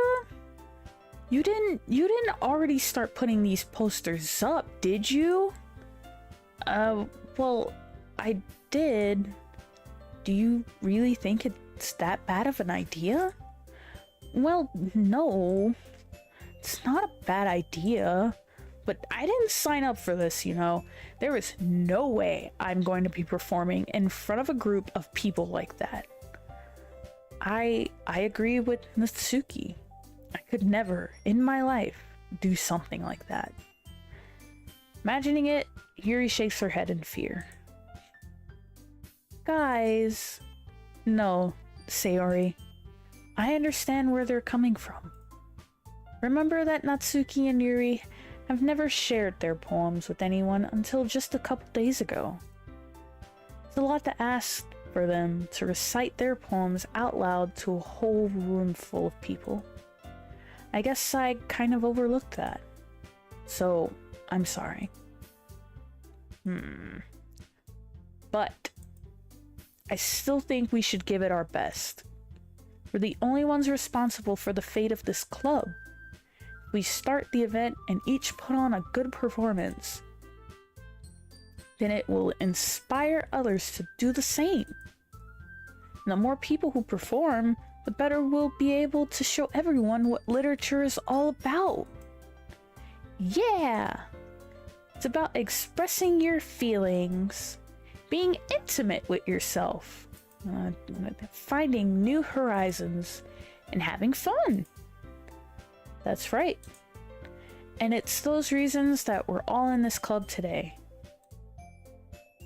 Don't you want to share that with others? To inspire them and to find the same feelings that brought you here in the first place? I know you do. I know we all do. And if all it takes is standing in front of the room for 2 minutes and reciting a poem, then I know you can do it. Natsuki and Yuri remain silent. Sayori looks worried. I'm gonna stop with the clicking. Oh god.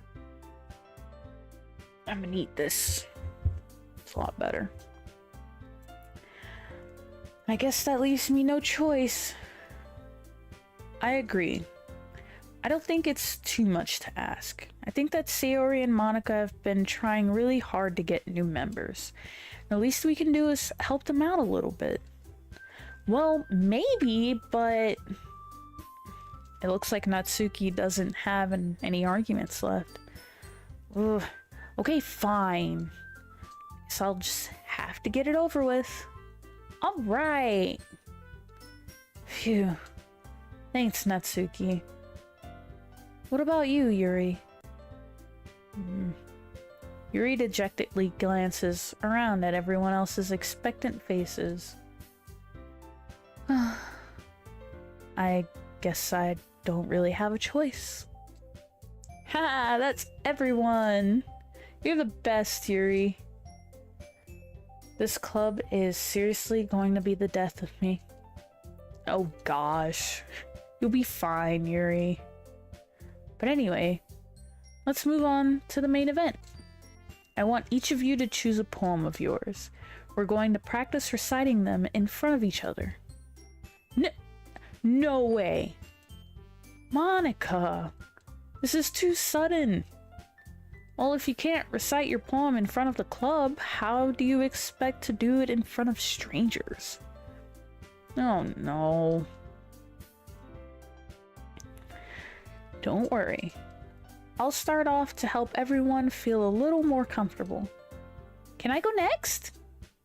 Of course. Now, let's see. Monica flips through her notebook to the specific poem she has in mind for herself. She then stands behind the podium. The title of this poem is The Way They Fly. Ow, my hand.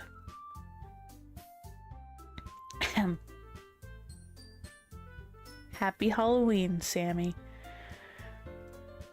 Are you going trick-or-treating? Monica begins reciting her poem. Her clear, confident voice fills the room. More than that, her inflection is pristine. She knows exactly how to apply emotion behind each line she recites, bringing the words to life. I have to check something. Because it'd probably be a better idea to... You don't do that anymore? Well, that sucks. Alright.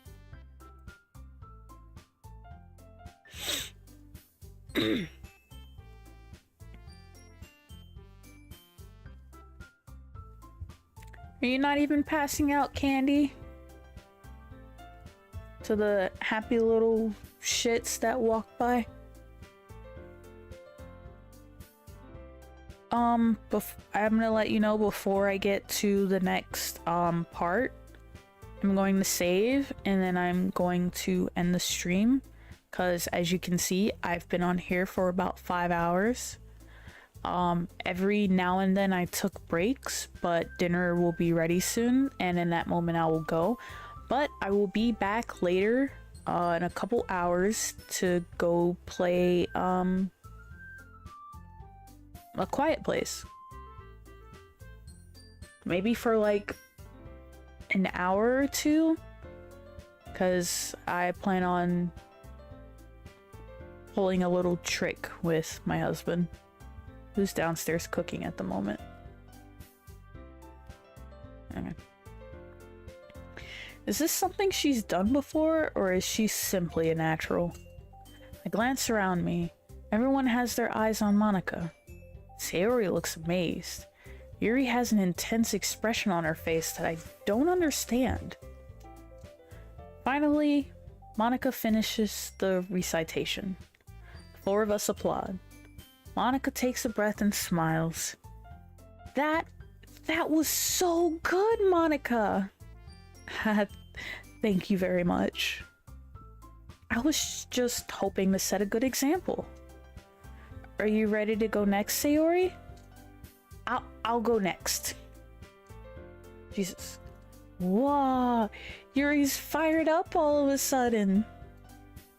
Yuri clutches a sheet of paper between her hands and stands up. Keeping her head down, she walks quickly over to the podium. This poem is called... Yuri anxiously glances at each of us. You can do it, Sayori. Wow, I fucked that up bad. You can do it, Yuri. I fucking read her name while reading the sentence. Jesus. It's called After Image of a Crimson Eye. Yuri's voice shakes as she starts reading the poem. Just a moment ago, she practically refused to do this. Why is she suddenly putting in so much effort? As Yuri gets past the first couple of lines, her voice changes. It's almost like what happens when Yuri gets absorbed into her books. Her quivering words transform into sharp syllables of a fierce and confident woman. The poem is full of twists and turns in its structure that she enunciates with perfect timing. This must be a rare glimpse into the whirling fire Yuri keeps concealed inside her head. Suddenly, she's finished. Everyone is stunned. Yuri snaps back into reality and glances around her as if she bewildered even herself. It's up to me to save the situation. I'm the first to start applauding. Everyone joins me afterward and we give Yuri the recognition she deserves. It's not that we didn't want to applaud for her, but we were caught so off guard that we must have forgotten. As we applaud, Yuri holds her poem to her chest and rushes back to her seat. Yuri, that was really good. Thank you for sharing.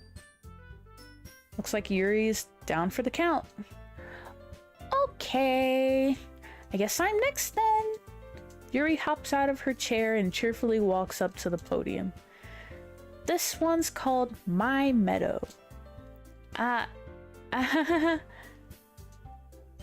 Sorry, I giggled. Sayori.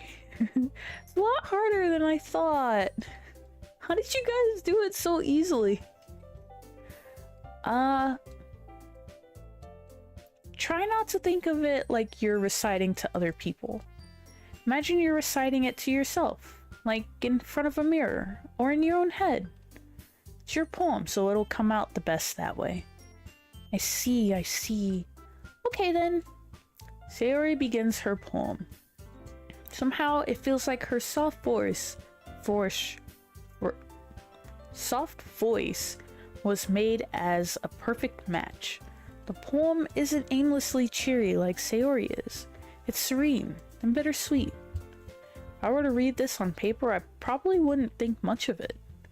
But hearing it come from Sayori's voice almost gives me a whole new meaning. almost gives it a whole new meaning. There we go. Maybe this is what Sayori meant when she said she likes my poems. It's like I get to reach more deeply into someone I thought I knew through and through. Sayori finishes and we applaud. I did it! Good job, Sayori. Even Annie liked it. I guess that's a good sign. What does that even mean? It came out nicely, Sayori. The atmosphere of the poem fits you really nicely, but it might be that other poems wouldn't work quite as well with that kind of delivery. Eh? I don't really understand.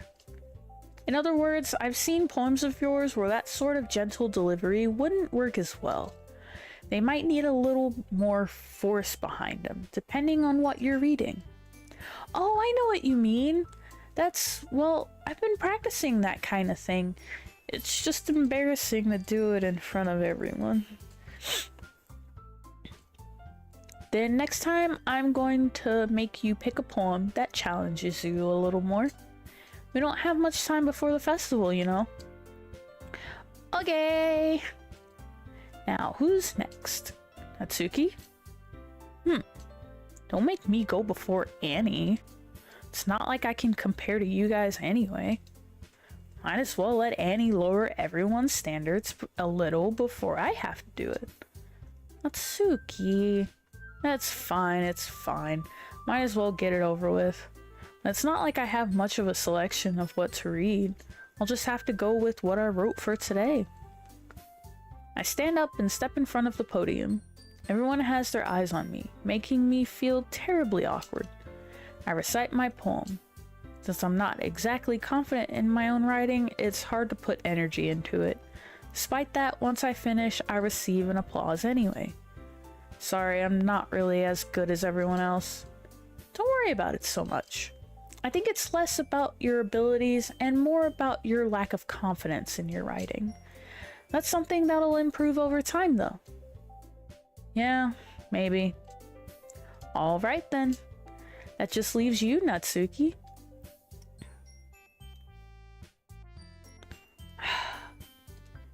Yeah, I'm going.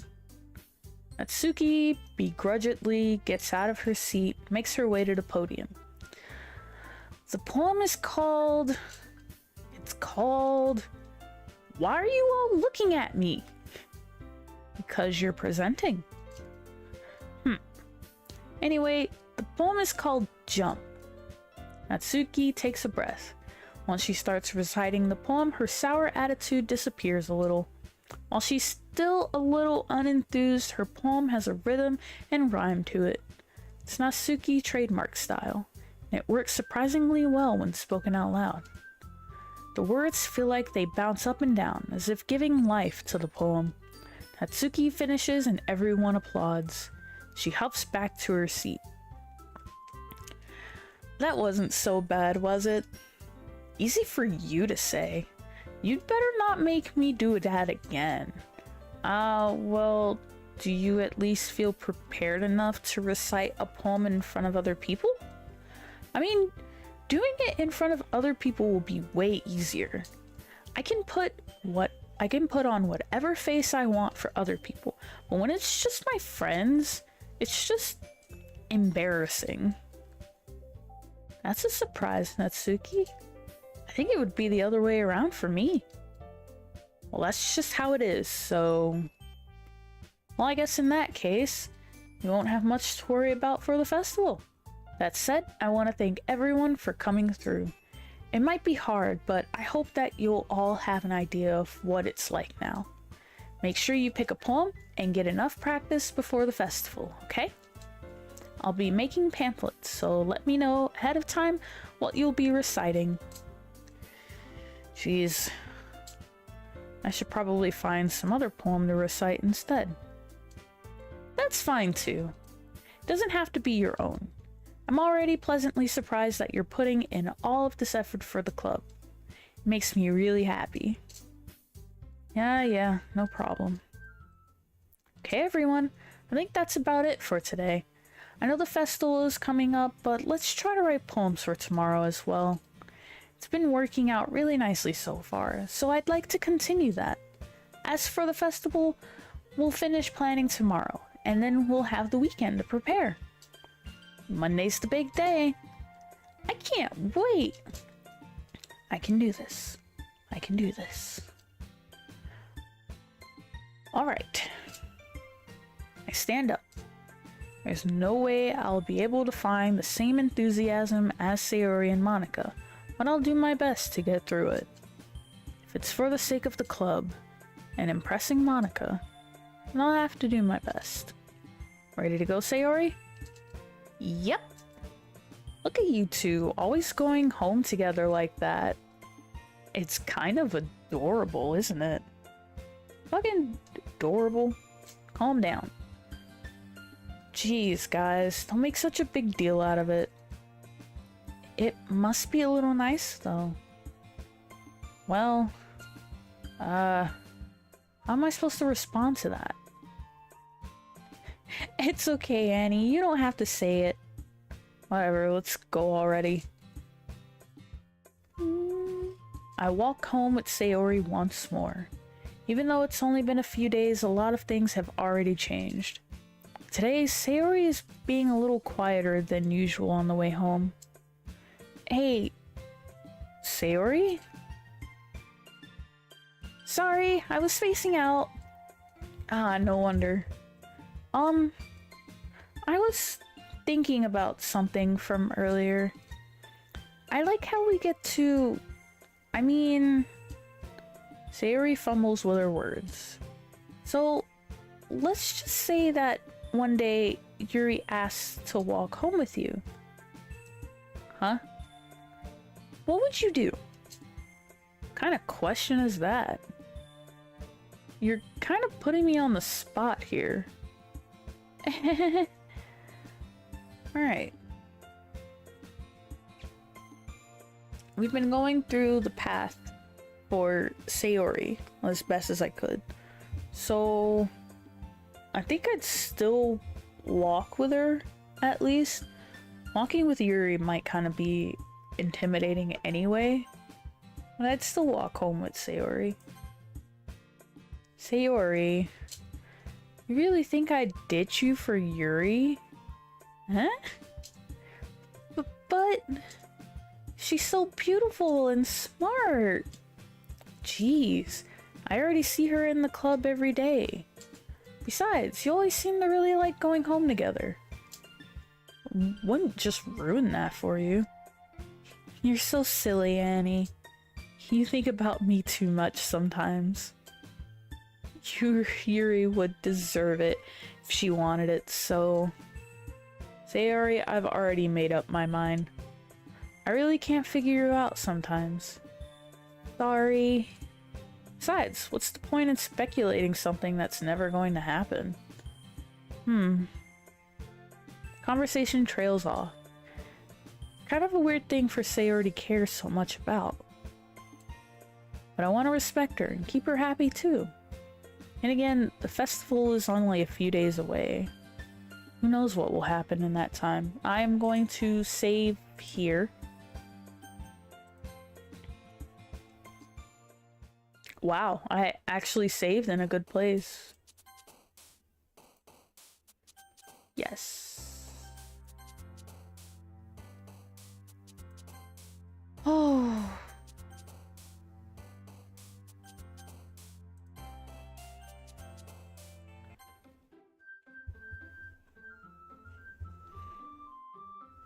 Dun dun dun dun dun dun dun dun dun dun. All right. Like I said, I'm gonna go for now. I've been streaming for quite a while. Again, most of that time being like taking breaks and everything. I hope everyone has a happy Halloween, and I'll see you again later tonight. Bye!